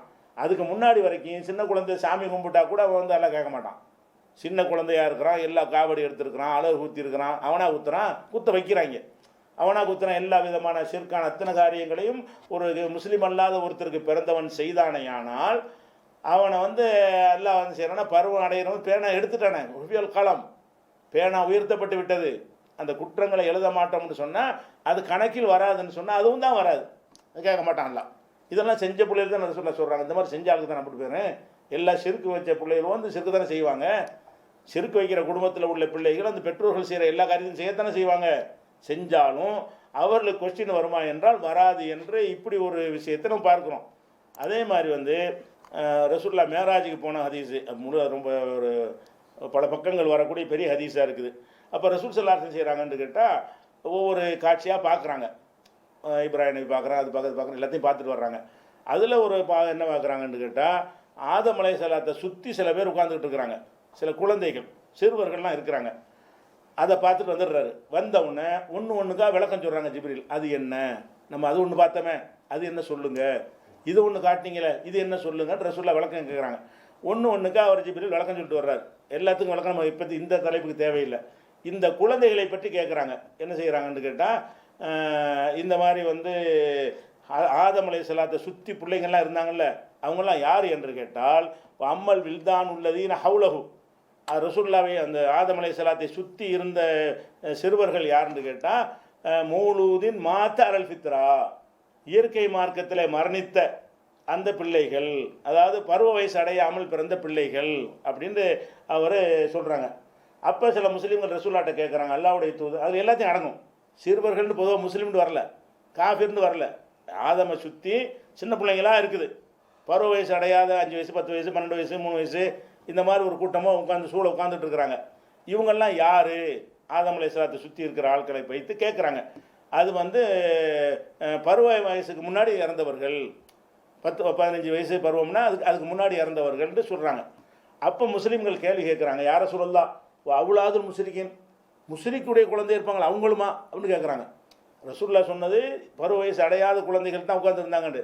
அந்த உட்கார்ந்துருந்ததில் முஸ்ரிக்குடைய குழந்தை இருப்பாங்களா, அந்த முஸ்லீம் அல்லாதவர்களுடைய குழந்தைகளும் அதில் இருப்பார்களா அப்படின்னு கேட்குறாங்க. அப்போ ரசூல் ஸல்லல்லாஹு அலைஹி வஸல்லம் சொல்கிறாங்க, அவுலாதுல் முஸ்ரிக்கின், ஆமாம் முஸ்ரிக்குடைய குழந்தை இருப்பாங்க. சொர்க்கத்துக்கு போவதற்காக வேண்டி ஆதமை சுற்றி எல்லா பிள்ளைகளும் இருக்கிறாங்க. அதில் ராமசாமி இருக்கிறார், அப்துல்லா இருப்பார்.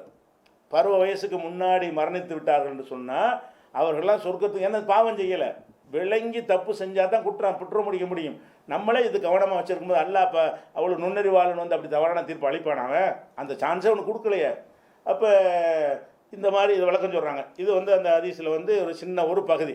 அப்போ நமக்கு பாயிண்ட் என்னென்னு கேட்டால், சிறுவராக இருக்கும் பொழுது முஸ்லீம் அல்லாதவருடைய குழந்தையாக இருந்தாலும் சின்ன வயசில் இறந்துட்டாங்கன்னு சொன்னால் அதுக்கு நிறைய பேர் பாவம் மன்னிப்புலாம் கேட்ட அந்த கிணத்துல மூழ்கிச்சு, அதெல்லாம் தேவையே இல்லை, பாவமே செய்யலை, அது கரெக்டாக இல்லை செஞ்சிருவான். அதுக்கு அல்லாஹ் ஒரு பாவத்தை மன்னிப்பாயாகன்னு என்ன செய்கிறாங்க, அந்த கிணத்துல மூழ்கி ஒரு பையன் சேர்த்தான்ல அந்த போரில், அது கொஞ்சம் நாள் பரபரப்பாக ஒன்றுச்சுல, அது கூட அதெல்லாம் தேவையே இல்லை, போயிடுறாங்க. முஸ்லீம் அல்லாதவர்களை பிள்ளைகளாக இருந்தாலும் சரி, யாராக இருந்தாலும் சரி, பருவ வயசு அடைவதற்கு முன்னால் மரணித்து விட்டால் அவர்களுக்கு கேள்வி கிடையாது, அவர்களும் எந்த குற்றமும் கிடையாது.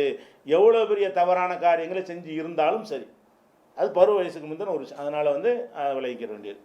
அடுத்தது அன்பார்ந்த சகோதர சகோதரிகளே, அஸ்ஸலாமு அலைக்கும். NTF என்னும் தேசிய தௌஹீத் கூட்டமைப்பு ஆதரவுடன் புதிதாக துவங்கப்பட்டுள்ள தாயுள்ளம் அனாதை சிறுவர் இல்லம் மற்றும் மதரசாவுக்கு உங்கள் ஜகாத் மற்றும் நன்கொடைகளை தாராளமாக வழங்கி உதவுங்கள். மரணத்திற்கு பிறகும் மகத்தான நற்கூலியான சதக்கத்துல் ஜாரியா என்னும் நிலையான தர்மத்தின் நற்பயனை அடைந்து கொள்ளுங்கள்.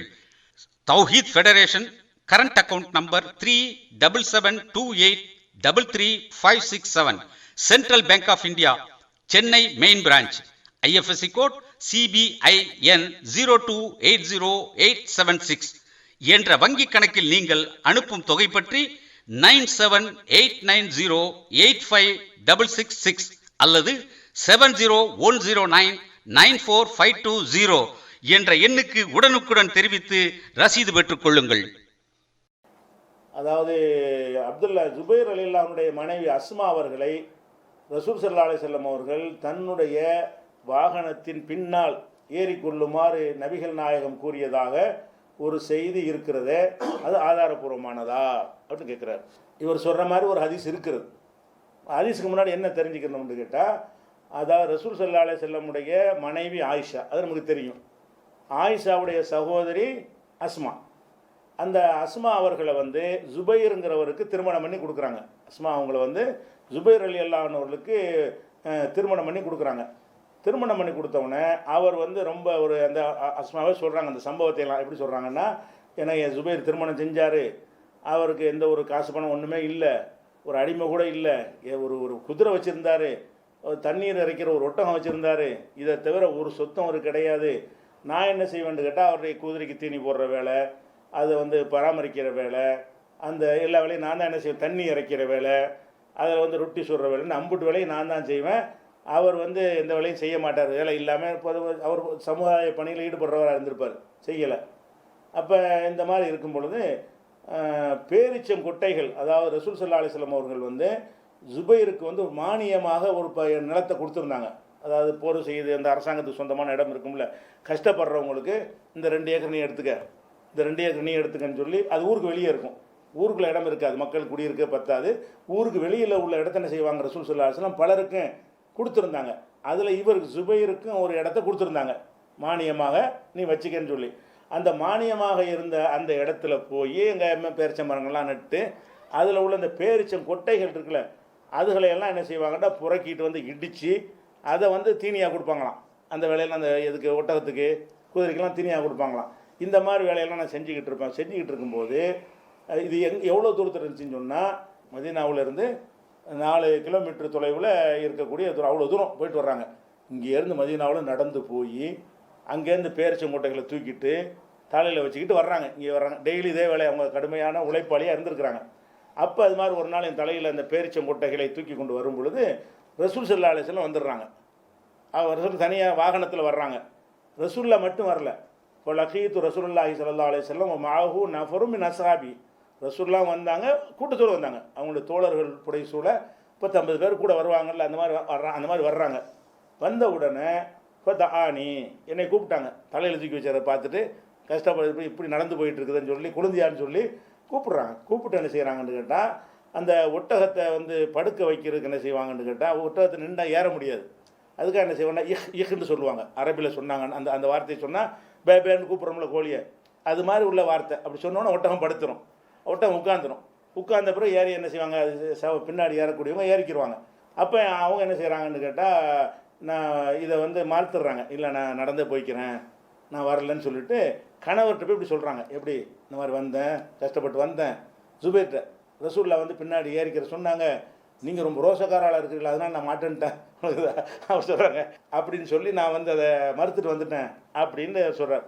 அப்போ அவங்க சொல்கிறாங்கன்னு கேட்டால், நீ தலையில் தூக்கி வச்சிருந்த சிரமப்படுறிய, இதை விட அது பண்ண லேசானது, நீ வந்திருக்கலாமே அப்படின்னு அவர் சொல்கிறார். ரசூல்லாவுக்கு பின்னாடி வர்றது என்ன பிரச்சனை இருக்குது அப்படின்னு சொன்னால், இது பிறகு கேள்விப்பட்டு அபூபக்கர் வந்து மகள் கஷ்டப்படுறாங்களேன்ட்டு வேலைக்காரர்கள் அது மாதிரி எல்லாம் ஏற்பாடு பண்ணி கொடுத்தாங்க, இந்த கஷ்டத்தை போக்கிட்டாங்கன்னு வைங்களேன். இது பிரச்சனை என்னென்னு கேட்டால், இப்போ ரசூல் ஸல்லல்லாஹு அலைஹி வஸல்லத்துக்கு அவங்களும் வந்து பின்னாடி ஏற்றி வச்சுக்கிட்டு, மனைவின்னா பின்னாடி ஏற்றி வச்சுட்டு போகிறது ஓகே, பைக்கில் போகிறீங்க, கணவன் மனைவியாக பைக்கில் போகலாம், அது ஓகே.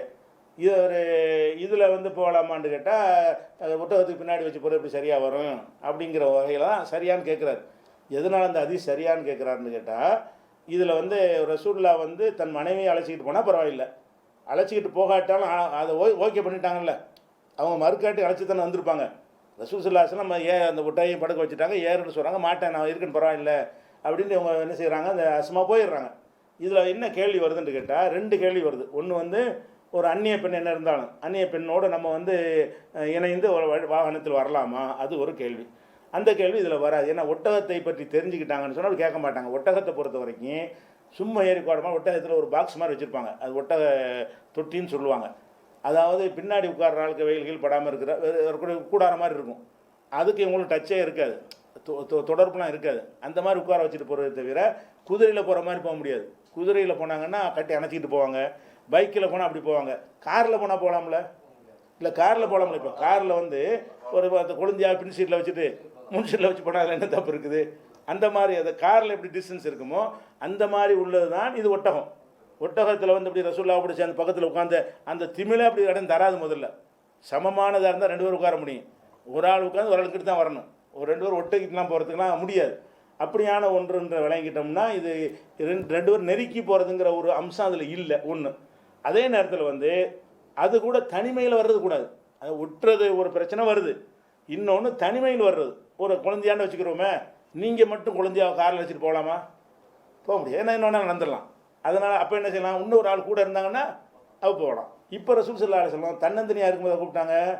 10-50 பேர் இருக்காங்க கூட. எல்லாரும் இருக்கும்போது தான் என்ன செய்கிறாங்க, நீ உட்காருன்னு சொல்கிறாங்க. அப்போ எல்லாரும் இருக்கும்போது உட்கார சொன்னது வந்து தனிமையில் அவங்க இருக்கவில்லை. தனிமையில் இல்லைங்கும்போது இந்த ஹதீஸை வந்து குர்ஆனுக்கு மாற்றோம்னு சொல்லி மறுக்கணும் அவசியம் கிடையாது. அவங்க என்ன நினச்சி கேட்குறாங்கன்னா, எதாக இருந்தால் மறுத்து விட்டுருவாங்க இவ்வளோ இருக்குது அப்படின்னு நினச்சி கேட்குறாங்க. அப்படிலாம் கரெக்டாக இருந்தால் கரெக்டான நியாயம் இருந்துச்சுன்னு சொன்னால் அதை நம்ம சரியாக புரிஞ்சுக்கிட்டோம்னு சொன்னால் அதில் தப்பு வராதுன்னா அழகாக என்ன செய்யலாம், அதை ஏற்று இந்த ஹதீஸில் எந்த ஒரு பிழையும் கிடையாது.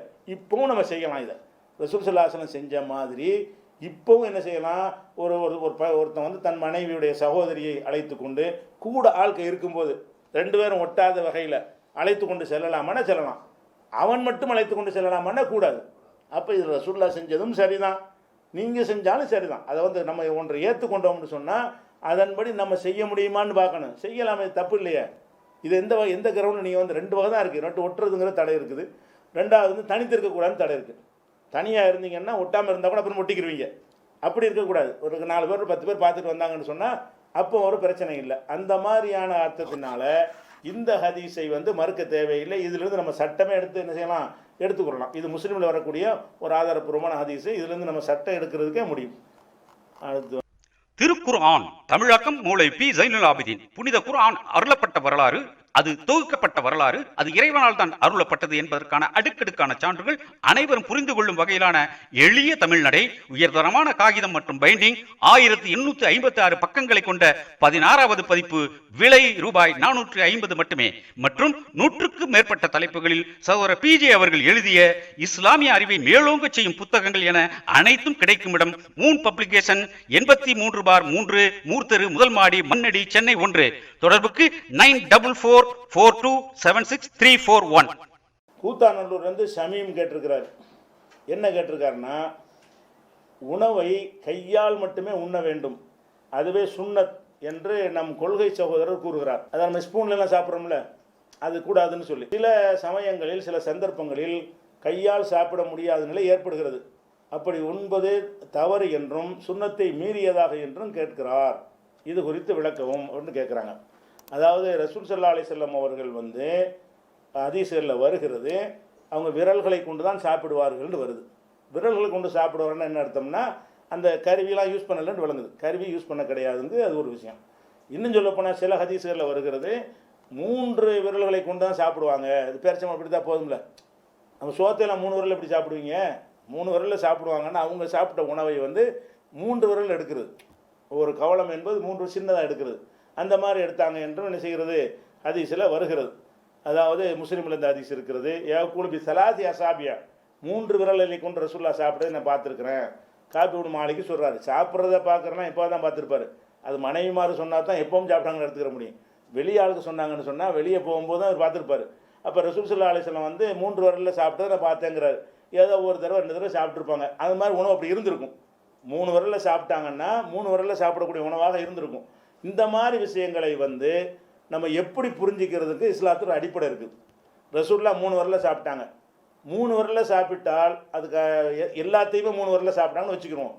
அப்படி தான் சாப்பிடணும்னு சட்டம் வருமா? வராது. எதில் வரும்? வணக்க வழிபாடுகளில் தான் வரும். ஒருத்தர் சாப்பிட்றது பல விதங்களில் சாப்பிடுவார். 2 விரலில் ஒரு குட்டி இவ்வளோ வரைக்கும் சாப்பிடுவார். அவருடைய விருப்பத்தை சார்ந்த ஒரு விஷயங்கள். இந்த மாதிரி விஷயத்தில் ரசூல்லா செஞ்சதெல்லாம் நீ என்ன செய்யக்கூடாது, சுன்னத்துன்னு எடுத்துக்கொள்ளக்கூடாது.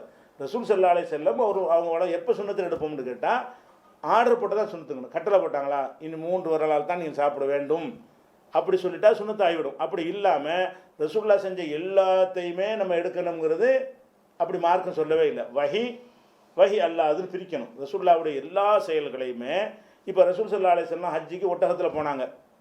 ஒட்டகத்தில் தான் போனாங்க, கரெக்டான செய்தி தான் அது. ஒட்டகத்தெலாம் போகணுன்னு இப்போ சொல்லுவீங்களா? அன்னைக்கு இருந்த வசதிக்கு இப்படி போனார்கள். அப்போ 3 விரலுக்கு மட்டும் ஆதாரம் காட்டுறீங்களா? ரொட்டி தானே சாப்பிட்டாங்க ரசூல் ஸல்லல்லாஹு அலைஹி வஸல்லம், சோறு சாப்பிடலையே. இப்போ ரொட்டி சுன்னத்துன்னு சொல்லுவீங்களா யாராச்சும்? 3 விரலை மட்டும் வச்சுக்கிட்டு அது சுன்னத்துன்னு சொன்னீர்களே. ஆனால் ரசூல்லா என்ன சாப்பிட்ருக்காங்க? ரொட்டி தான் சாப்பிட்ருக்காங்க. இந்த சோறு அவங்க பார்த்ததே இல்லை. அரிசி உணவு அங்கே கிடையாது அந்த காலத்து. இப்போ எல்லாம் கிடைக்குது, அந்த காலத்தில் கிடையாது. அப்படி இருக்கும் பொழுது ரசூல் ஸல்லல்லாஹு அலைஹி வஸல்லம் அவர்கள் 3 விரலால் சாப்பிட்டாங்கல்ல, பசி அது சுன்னத்து. எண்ணத்தை சாப்பிட்டாங்க? ரொட்டி. அப்போ ரொட்டி தான் சுன்னத்து. அரிசி சாப்பிட்டா மக்ரூஹா? அப்போ ரொட்டி சாப்பிட்டாங்கன்னா ரொட்டி கிடைச்ச ஊரில் இருந்தால் ரொட்டி தான் சாப்பிடுவாங்க. அவங்க சென்னையில் இருந்திருந்தாங்கன்னா சோத்தை தான் சாப்பிட்ருப்பாங்க. அவங்கவுங்க எங்கே இருக்கிறாங்களோ அந்தந்த உணவை தான் ஒருத்தர் சாப்பிட முடியும். அந்த மாதிரியான விஷயங்களெல்லாம் மார்க் இது வகையில் செய்கிறதில்லை. இது வகி வந்து அல்லாஹ்வுடைய உத்தரவு வந்து செய்கிற விஷயம்னா அப்படி கிடையாது. அவங்கவுங்களுடைய பழக்கம், ஊரில் எல்லாரும் செய்கிற மாதிரி அவங்களும் என்ன செய்வாங்க. அப்போ நம்ம ரசூல் ஸல்லல்லாஹு அலைஹி வஸல்லம் அவர்கள் விரலால் சாப்பிட்டார்கள் என்று சொன்னால், இப்போ உதாரணமாக நம்ம கஞ்சி குடிக்கிறோம். கஞ்சி குடிக்கும் பொழுது அதை விரலால் இப்போ 3 விரலில் எப்படி சாப்பிட்றது? ஒன்று தூக்கி குடிக்க வேண்டியிருக்கும், இல்லாட்டி கரண்டி போட்டு தான் குடிக்க வேண்டியிருக்கும். இந்த நோம்பு கஞ்சி கொண்டு ரசூல்லாட்டை வச்சா 3 விரல் எப்படி சாப்பிட்ருப்பாங்க? ரசூல்லா 3 நோம்பு கஞ்சி வச்சுட்டீங்க, 3 விரலை தொட்டு தொட்டு சொல்லிக்கிட்டு இருந்தால் எப்போ முடியும் நோம்பு கஞ்சி? அவங்களுடைய உணவுக்கு அது அப்படி இருந்தது. எப்படி வழங்கணும்னு கேட்டால், மார்க்கம்னு சொன்னால் வகையில் உள்ளதான் மார்க்கம். இயல்பாக செய்கிறதெல்லாம் என்ன செய்யக்கூடாது. அப்படிலாம் சில பேர் அப்படிலாம் சொல்லியிருக்கிறாங்க. ரசூல் ஸல்லல்லாஹு அலைஹி வஸல்லம் அவர்கள் ஒரு சாயந்தரம் அசர் நேரத்தில் பாத்ரூம் போனாங்கன்னு ஒரு ஹதீஸ் வந்தால், நம்ம அசருக்கு தான் பாத்ரூம் போகணுன்னு எடுக்கலாமா? அவங்களுக்கு அசர் நேரத்தில் பாத்ரூம் வந்தால் அசருக்கு போயிருப்பாங்க, லோவரில் வந்தால் லோவருக்கு போயிருப்பாங்க. உனக்கு ராத்திரியில் வந்தால் ராத்திரிக்கு போ. அவரவருக்கு வரும்போது போகணுன்னு எடுக்க அதுக்கு அது ஒழுங்குகளுக்கு எடுக்கலாம். ஒருத்தருக்கு அவரவர் பாத்ரூம் போகிற உணர்வு ஒருத்தருக்கு ஒரு நேரத்தில் வரும். இந்த மாதிரி விஷயத்தையெல்லாம் என்ன செய்யக்கூடாது, பின்பற்றுன்னு சொல்லிட்டு போயிடக்கூடாது. இது வகி அல்ல. இது ரசூல் ஸல்லல்லாஹு அலைஹி வஸல்லமுடைய சாதாரண தனிப்பட்ட ஒரு செயல். இன்னும் சொல்ல போனால், இப்போ ரசூல் ஸல்லல்லாஹு அலைஹி வஸல்லத்துக்கு ஒரு விருந்து வைக்கிறாங்க. அந்த விருந்தில் உடும்பு கறியை வச்சிடுறாங்க. உடும்பு கறி வந்தோன்னே அந்த தெரியாமல் ரசூல்லா கையை கொண்டு போயிடுறாங்க. அந்த விருந்து கொடுத்த அம்மா என்ன செய்கிறாங்கன்னு கேட்டால், இது உடும்பு கறி அப்படின்ட்டாங்க. அப்போ ரசூல்லா வந்து உடும்பு கறின்னு தெரியாமல் தான் கையை கொண்டு போயிட்டாங்க. உடும்பு கறின்னு சொன்ன உடனே ரசூல்லா என்ன செய்யணும், டக்குன்னு கையை எடுத்துடுறாங்க. அப்போ ரசூல்லாவோட இன்னும் சில பேர் விருந்துக்கு போயிருக்கிறாங்க. அதில் ஹாலித் இப்னு வலீதுங்கிற தளபதியாக இருந்தார் இல்லையா, அவர் இருக்கிறார். அவர் என்ன செய்கிறாருன்னு கேட்டால், ஹராமுன்னு ஹியா யாரை சொல்லலாம், அல்லாவுடைய தூதர் ஹராமாக கையை எடுத்துவிட்டீங்களே, சாப்பிட்ற ஆசையாக கையை கொண்டு வந்தீங்க, உடும்புன்னு சொன்னோன்னு கையை எடுத்துட்டீங்க, இது ஹராமா அப்படின்னு கேட்குறாரு. அப்போ ரசூல்லா சொல்கிறாங்க, ஹராம்லாம் இல்லை, எனக்கு பிடிக்காது. அப்போ ரசூல்லாவுக்கு பிடிக்காமல் இருந்து ஹராமாவை பற்றி இல்லை, ரசூல்லாவுக்கு பிடிக்கல தான். பிடிக்கலன்னா அவங்களுக்கு மனிதருங்கிற முறையில் பிடிக்கல. ஒரு மனிதருக்கு மீன் பிடிக்கும், இன்னொருத்தருக்கு கறி பிடிக்கும், ஒருத்தர் கோழி பிடிக்காது, ஒருத்தருக்கு முட்டை பிடிக்காது. இப்படி ஒவ்வொருத்தருக்கு ஒரு பிடிக்கும், பிடிக்காமல் இருக்கும். இந்த விஷயங்கள் எல்லாம் ஹராம் ஹலாலை தீர்மானிக்கிறதுக்கு வர ரசூல்லாவே சில பொருள்களை சாப்பிட மாட்டார்கள். ரசூல்லா சுரக்காயை விரும்பி சாப்பிடாமல் ஹதீஸ் இருக்குது. சுரக்காய் சுண்ணத்துக்க முடியுமா? சுரக்காய் விரும்புனா சுரக்காய் அந்த உடம்பு அவங்களுக்கு பிடிக்கல, நீங்கள் சாப்பிடாரு, அதையும் சேர்த்து வச்சு அவர் சாப்பிட்டு விட்டார். யார் ஹராமான்னு கேட்குறாரு, இல்லைன்றவனை இங்கே உண்டாங்கன்னு அதையும் சேர்த்து வச்சு அவர் எல்லாத்தையும் வெட்டிட்டார். ரசூல்லா பார்த்துட்டு தான் இருக்கிறாங்க. அப்போ ரசூல் ஸல்லல்லாஹு அலைஹி வஸல்லம் செஞ்சது என்ன பார்க்கணும்னு கேட்டால், திக்ரு, தஸ்பீஹி, தொழுகை, வணக்கம், இந்த மாதிரி சட்ட கொள்கைகள், தடை செய்த உத்தரவுகள், இதுகளையெல்லாம் என்ன செய்யணும், அப்படியே ஃபாலோ பண்ணணும். சும்மா மனிதருங்கிற முறையில் எல்லாரும் மாதிரி செய்வாங்க இல்லையா, அந்த மாதிரியான விஷயத்தில் இப்போ ரசூல்லாவுக்கு மூக்கில் அறிவு சொரிஞ்சாங்கன்னு வைங்களேன். நம்ம வந்து ரசூல்லா ஒரு மூக்கு சொரிஞ்சாங்க காலை 8 மணிக்கு அப்படின்னு சொன்னால் 8 மணிக்கு ஒருத்தர் மூக்கு சொரியணுமா? ஓ, நம்மளும் 8 மணி ஆனால் கரெக்டாக மூக்கு சொரியணும்னு விளங்கிக்கிறீங்களா? அது அவங்களுடைய இயல்பான செயல்னு விளங்கிக்கிறீங்களா? அது வகையில் வர்றதா? அது வந்து ஒரு உறுத்தல் வந்துச்சுன்னா செய்யக்கூடிய ஒரு காரியம். அவங்களுக்கு வரும்போது அவங்க செய்வாங்க, நமக்கு வரும்போது நம்ம செய்வோம். அப்படி செய்யாமல் கூட இருந்துருவோம் தேவையில்லைன்னா. இதில் இல்லாமல் பின்பற்றுதல் இருக்கிறது மார்க்கங்கிறது அல்லாஹ்விலிருந்து வரக்கூடியது. அப்போ உலக விஷயங்களாக இருந்தால் ரசூல்லா உத்தரவு போட்டாங்களான்னு பாருங்கள். உலக விஷயங்கள் வணக்க விஷயமாக இருந்தால் செஞ்சாலே செஞ்சிடணும், உத்தரவை எதிர்பார்க்கக்கூடாது. கையை உயர்த்தினார்கள், உயர்த்துன்னு உனக்கு சொல்லாட்டால் நீ உயர்த்தணும். ஏன் அதை சொல்லத்தான் அதை அனுப்பியிருக்கான் தூதரா. அது வந்து ஐடியா பண்ணி செஞ்சதில்லை, வகையெல்லாம் செய்ய முடியும். இப்படி கட்டினார்கள் அப்படின்னு வருது, நம்மளை கட்ட சொல்லன்னு கேட்கக்கூடாது. வேறு எது கட்டினாங்க? அது இது மனிதனுடைய செயல்பாட்டில் உள்ளது, எல்லோரும் செஞ்சுக்கிட்டா இருக்கிறான். அறிவை கொண்டு சிந்திச்சு அப்படி செய்ய முடியும். அப்போ அத்தை இப்படி கொண்டு ருக்கு செய்தார்கள்னா ருக்கு செஞ்சாங்க உடனே செய்ய சொன்னாங்களான்னு கேட்கக்கூடாது. ரசூல் ஸல்லல்லாஹு அலைஹி வஸல்லம் அவர்கள் என்ன மாதிரி இபாதத்துகளை செஞ்சார்களோ அந்த இபாதத்தில் உள்ள விஷயங்களில் எந்த கொஸ்டின் பண்ணக்கூடாது, செஞ்சால் செஞ்சிடணும். இபாதத்து இல்லாத விஷயங்களில் சில பொருளை சாப்பிட்ருப்பாங்க, சில பொருளை சாப்பிடாமல் இருப்பாங்க, சில பொருளை விரும்பி சாப்பிடுவாங்க, சில பொருளை என்ன செய்வாங்க அறவே தவிர்த்துருவாங்கன்னு வருதுன்னு வைங்களேன். சில மாதிரி உட்கார்றது விரும்புவாங்க, சில மாதிரி படுக்கிறது விரும்புவாங்க, ஒருத்தர் விரும்புங்கள. அந்த மாதிரி விஷயங்கள் எடுத்துக்கிட்டிங்கன்னா அதில் உங்களுக்கு ஆர்டர் பண்ணுறான்னு பார்க்கணும். வலது பக்கம் ஒரு கழித்து படுங்கள் அப்படின்னு உத்தரவு வந்துருச்சுன்னா சுன்னத் ஆகி போயிடும். உத்தரவு வராமல் அவங்க படுத்தாங்கன்னு வருது, அவங்க படுத்தா வசதிக்கு படுத்துட்டாங்க, எனக்கு இது வசதியாக இருக்குது, அது வசதியை பொறுத்து செய்கிற காரியம்னு ஆயிரும். அப்போ எப்படி நீங்கள் பிரிக்கணும்னு கேட்டால், உலக விஷயங்களில் அதை இபாதத்தில் சேராத, வணக்க வழிபாடுகள் சேராத எந்த ஒரு காரியமாக இருந்தாலும் ரசூல் ஸல்லல்லாஹு அலைஹி வஸல்லம் அவங்க செஞ்சுட்டு நீங்களும் இப்படி செய்யுங்கள் அப்படின்னு சொன்னார்களேயானால், அதுவும் மார்க்கம்ங்கிற முறையில் சொன்னார்களேயானால், அப்போ என்ன செய்யணும், நம்ம வந்து செஞ்சு ஆகணும். அந்த பேரிச்ச மரத்துக்கு சொன்னாங்கல்ல, அந்த சேர்க்கை செய்யும் பொழுது அதை தவிர்க்க சொன்னாங்க. அந்த மக்களும் தவிர்த்து விட்டார்கள். அப்புறம் மகசூல் குறைஞ்சிருச்சு.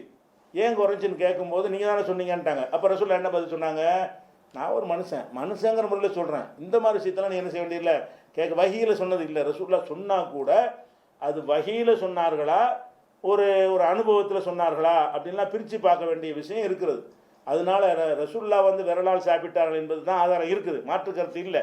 அவங்க காலத்தில் ஸ்பூன் வச்சு சாப்பிட்ற ஒரு பழக்கம் இல்லாமல் இருந்திருக்கலாம், இருந்து கூட அறிவிக்கப்படாமல் இருந்திருக்கலாம். இவர் கொஞ்சம் வெளியில் உள்ள ஆள் தானே அறிவிக்கிறாரு, எல்லா மனைவிமார்களும் அப்படி சேர்ந்து அறிவிக்க மாதிரி வரல. அப்படி இருந்தாலும் இது அணுகிற முறை கிடையாது. அப்படி இது அணுகிற முறையாக இருந்தீர்கள்னா அதையும் சுண்ணத்துன்னு சொல்லணுங்க. கோதுமை ரொட்டி சுண்ணத்து அப்படி தான் நீங்கள் சொல்ல வேண்டியிருக்கு. சட்டை ரசூல்லா வந்து துண்டத்தான் மேலே போட்டு சுற்றிக்கிட்டாங்க, இந்த மாதிரி சட்டையெல்லாம் போட்டதில்லை, அதான் சுண்ணத்துன்னு நீங்கள் சொல்ல வேண்டியிருக்கும். அக்குள் தெரியும் அளவுக்கு என்ன செய்வாங்க, சைதா செய்வாங்கன்னு இருக்கிறது, அந்த மாதிரி துணியை போட்டுக்கொள்ள சுண்ணத்துன்னு சொல்லுவீங்களா? செய்ய மாட்டீங்க. அதனால் ரசூல் ஸல்லல்லாஹு அலைஹி வஸல்லமுடைய செயல்களை சரியான முறையில் புரிந்து கொண்டோம்னு சொன்னால் இதெல்லாம் சுண்ணத்துன்னு சொல்ல மாட்டார்கள். ரசூல்லா செஞ்சாங்கன்னு வந்தாலும் என்ன செய்யணும், இது மார்க்கம்னு செஞ்சாங்களா அவங்க வசதி செஞ்சாங்கன்னு பார்க்கணும். இது வகையில் வந்து தான் எப்படி பிரிக்கிறது, அவங்க ஆர்டர் பண்ணிட்டாங்கன்னா வகையில் தெரிஞ்சு போயிடும். ஆர்டர் பண்ணலைன்னா அவங்க விருப்பப்பட்டு செஞ்சுருக்காங்க ஒரு காரியத்தை, விட்டு போயிட வேண்டியதான். இப்படி புரிஞ்சுக்கிட்டா அந்த 3 விரலில் சாப்பிட்றது விரலில் சாப்பிட்றது சுண்ணத்து என்று சொல்லக்கூடாது, சாப்பிட்டார்கள்னு சொல்லலாமே தவிர வேறு விதங்களில் சாப்பிடக்கூடாது. ரசூலுல்லாஹ் தடுத்திருப்பார்கள். அது போக ப்ராக்டிக்கலாக பார்க்குறோம், பல விஷயங்களை வந்து விரலில் கொண்டு சாப்பிட முடியாது. சில விஷயங்கள் தான் விரலை கொண்டு சாப்பிட முடியும். பல உணவுப் பொருள் நம்ம உங்கள் சோத்தையில் 3 விரல் எடுத்து எவ்வளோ எத்தனை சோறு வரும்? அவன் ரொட்டியை பிடிச்சி எடுத்துடலாம். சோத்தில் 3 விரல் எடுத்து சொன்னீங்கன்னா அவன் சாப்பிட்டு பிடிக்க 5 மணி நேரம் ஆகும். ஒரு தட்டு சோறை காலி பண்ணுறதுக்கு அவன் 2 சோறு தான் வரும், 3 சோறு தான் கையில் வரும். அதனால வந்து அந்த உணவை பொறுத்து செஞ்ச ஒரு விஷயம்னு நம்ம அறிவை கொண்டே விளங்குது. இது ஹதீஸுக்கோ தவறான முறையில் புரிந்து கொள்றதுனால இந்த குழப்பம் வருகிறது. இன்ஷா அல்லாஹ் மீது உள்ள கேள்வி நாளை பார்ப்போம்.